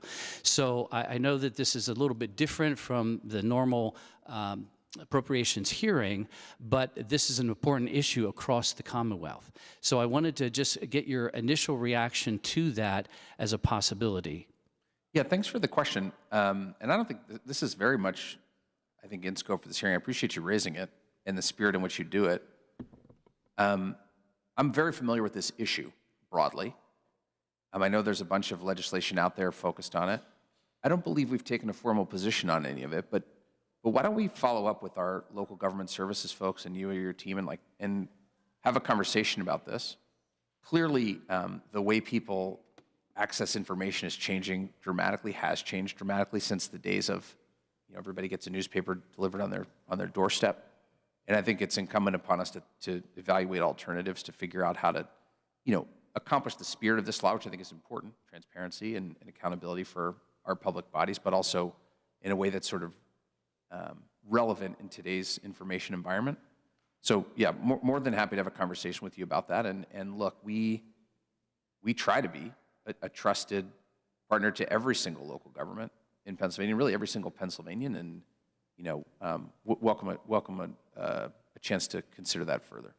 Yeah, I would recognize it would be some issues related to staffing and logistics and that sort of thing. Yeah. However, I believe that there's a mechanism that we could develop working together to provide an arrangement so that the Commonwealth can continue to function. Hopefully we'll be able to get some legislation done, but part of it might include some sort of arrangement with DCED in being like a central repository for advertising for public action. Yeah, my gut on this is let's decide what we want to do, and then we could worry about how many head count or what software solution we would need. But I think the decision of how to do this best would love to talk to you further about that. And I don't want to give you a knee-jerk reaction here. I want to think about it more, but I do appreciate the spirit of the question very much. Well, you're welcome. I did have an initial conversation with Deputy Secretary Villello as well, so we broached that subject He's previously. Our guy on this for sure. Yeah, so very good. Good. Thank you very much. Yes, sir. I appreciate it. Yep. Thank the gentleman, Chairman Cerisi. Thank you, Mr. Chairman. Mr. Secretary, good to see you. Good to see you, sir. As you're well aware, Pennsylvania is becoming a hub for technology, and we're seeing it more and more in the conference that we were at together in Pittsburgh. And as we travel across the nation, we hear about Pittsburgh and Pennsylvania becoming a hub, and the governor's investment, of course, into all this technology. My concern, though, as the chair of this committee is, are we educated enough to have the workforce that we need to become a true leader and become the Silicon Valley of the East Coast? And even Silicon Valley recognizes our institution, our great institutions, one being Carnegie Mellon, that they advertise there all over the place. But do we have enough of the workforce? And as we look at Innovate PA 2.0, how much money are we throwing not only into our collegiate education, but into our K through 12 education on technology and where we go with it? Yeah, great point and great question. Good to see you. Look, there's no question Pennsylvania is a technology leader. I spent many years at Carnegie Mellon as an administrator before I was in this role. Carnegie Mellon really is one of the top technology centers in the entire world. By the way, so is Penn State, so is Penn, so are many other universities here. There's a lot of capability in this state, and there's amazing companies here, manufacturers, other technology firms, Duolingo to Skilled to many in Philadelphia and in the Southeast. But the reality is, we've got to be training workers at sort of all levels of the talent stack to maximize this opportunity. Carnegie Mellon's going to keep cranking out PhDs and master students in robotics. Those people, I am not worried about them getting a job. That is not going to be their issue. What we've got to do, though, I think, to really win in the technology domain is to make sure that folks all up and down this sort of talent stack, let's say, have opportunities to succeed here. And that's where I think, the governor's theory of the case on this is really powerful. it's not just about PhDs at Carnegie Mellon. It's about like apprenticeships for electrical workers who are increasingly critical, for example, to enable AI infrastructure. It's about associate's degrees, not just to operate data centers, but to work in like Industry 4.0 manufacturers and life sciences and agriculture and lots of other domains. We've got to, I think, come at this all the way up and down that stack. And I think the proposals that the governor's made and that you all have supported in K-12 education go a really long way there. I'm not a curriculum expert, but obviously there's additional funding and a real focus in this domain. I think that the governor's efforts in the State Board of Higher Education to sort of rationalize and coordinate across community colleges and PASHE to make that system much more responsive to economic development and workforce needs is really helpful.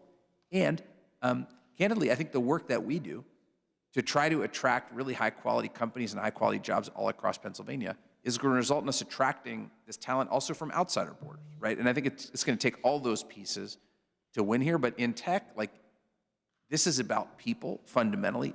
We build stuff in Pennsylvania. You know, we grow stuff. We make stuff. That all takes people.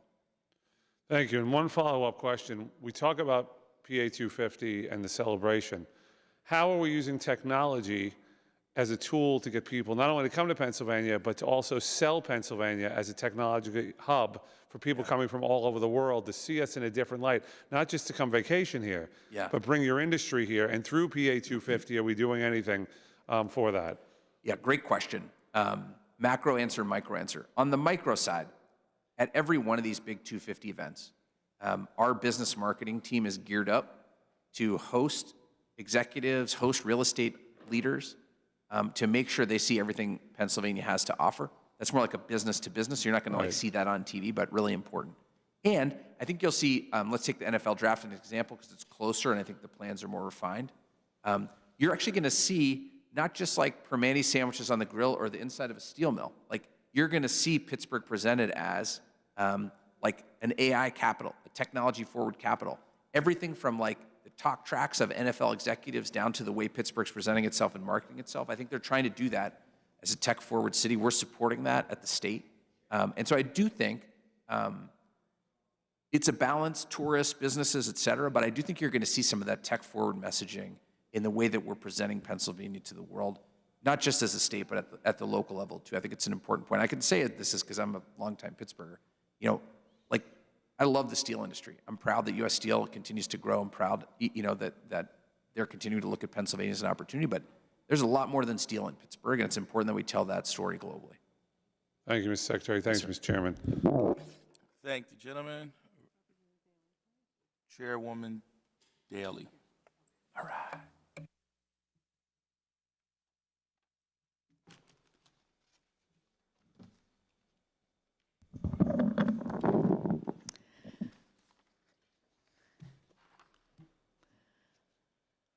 Good to see you, Secretary. You too. I'm going to be really short because I know it's been a long few hours that you've been sitting here. So as I chair, you know, the Tourism, Recreation, and Economic Development Committee, one of the things that I think is on the sidelines but is really important in the tourism and recreation areas, and that is public transportation and a way to get to places. I think of the 250th. We're expecting a lot of folks to come from all over the world. A lot of those folks are really used to robust transportation, public transportation. So I don't want you to go into this today, but I would really like to sit down and actually really have a good conversation about this, because I think it's one of the pieces of infrastructure that we could do better on. And I think that the work that you do, I think it's an economic development tool too. So, but I can't help but see tourism and recreation impacted by not having as a robust, and I live in an area where we do have robust public transportation, and it's used, and it, I think, really impacts the economic development in that area of Pennsylvania. Yeah. Thanks for the point. I mean, look, no question, public transportation is like a core economic enabler during America 250 or not. But the stresses on these systems, especially in Pittsburgh and Philly during the draft and FIFA, are going to be massive. We are coordinating very closely on the tourism side with PEMA and state police and local transit agencies like SEPTA or PRT in Pittsburgh to make sure that we have plans in place to accommodate really what are going to be historic crowds, probably in both cases. I think we have a good plan. That coordination is going to continue up until the time we start. It's going to go straight through. It's, in some sense, what the state's effort and dollars are attributable to, this kind of like public safety, make sure these events go off without a hitch. And I agree with you, public transit's a big part of that. I think we got a good plan.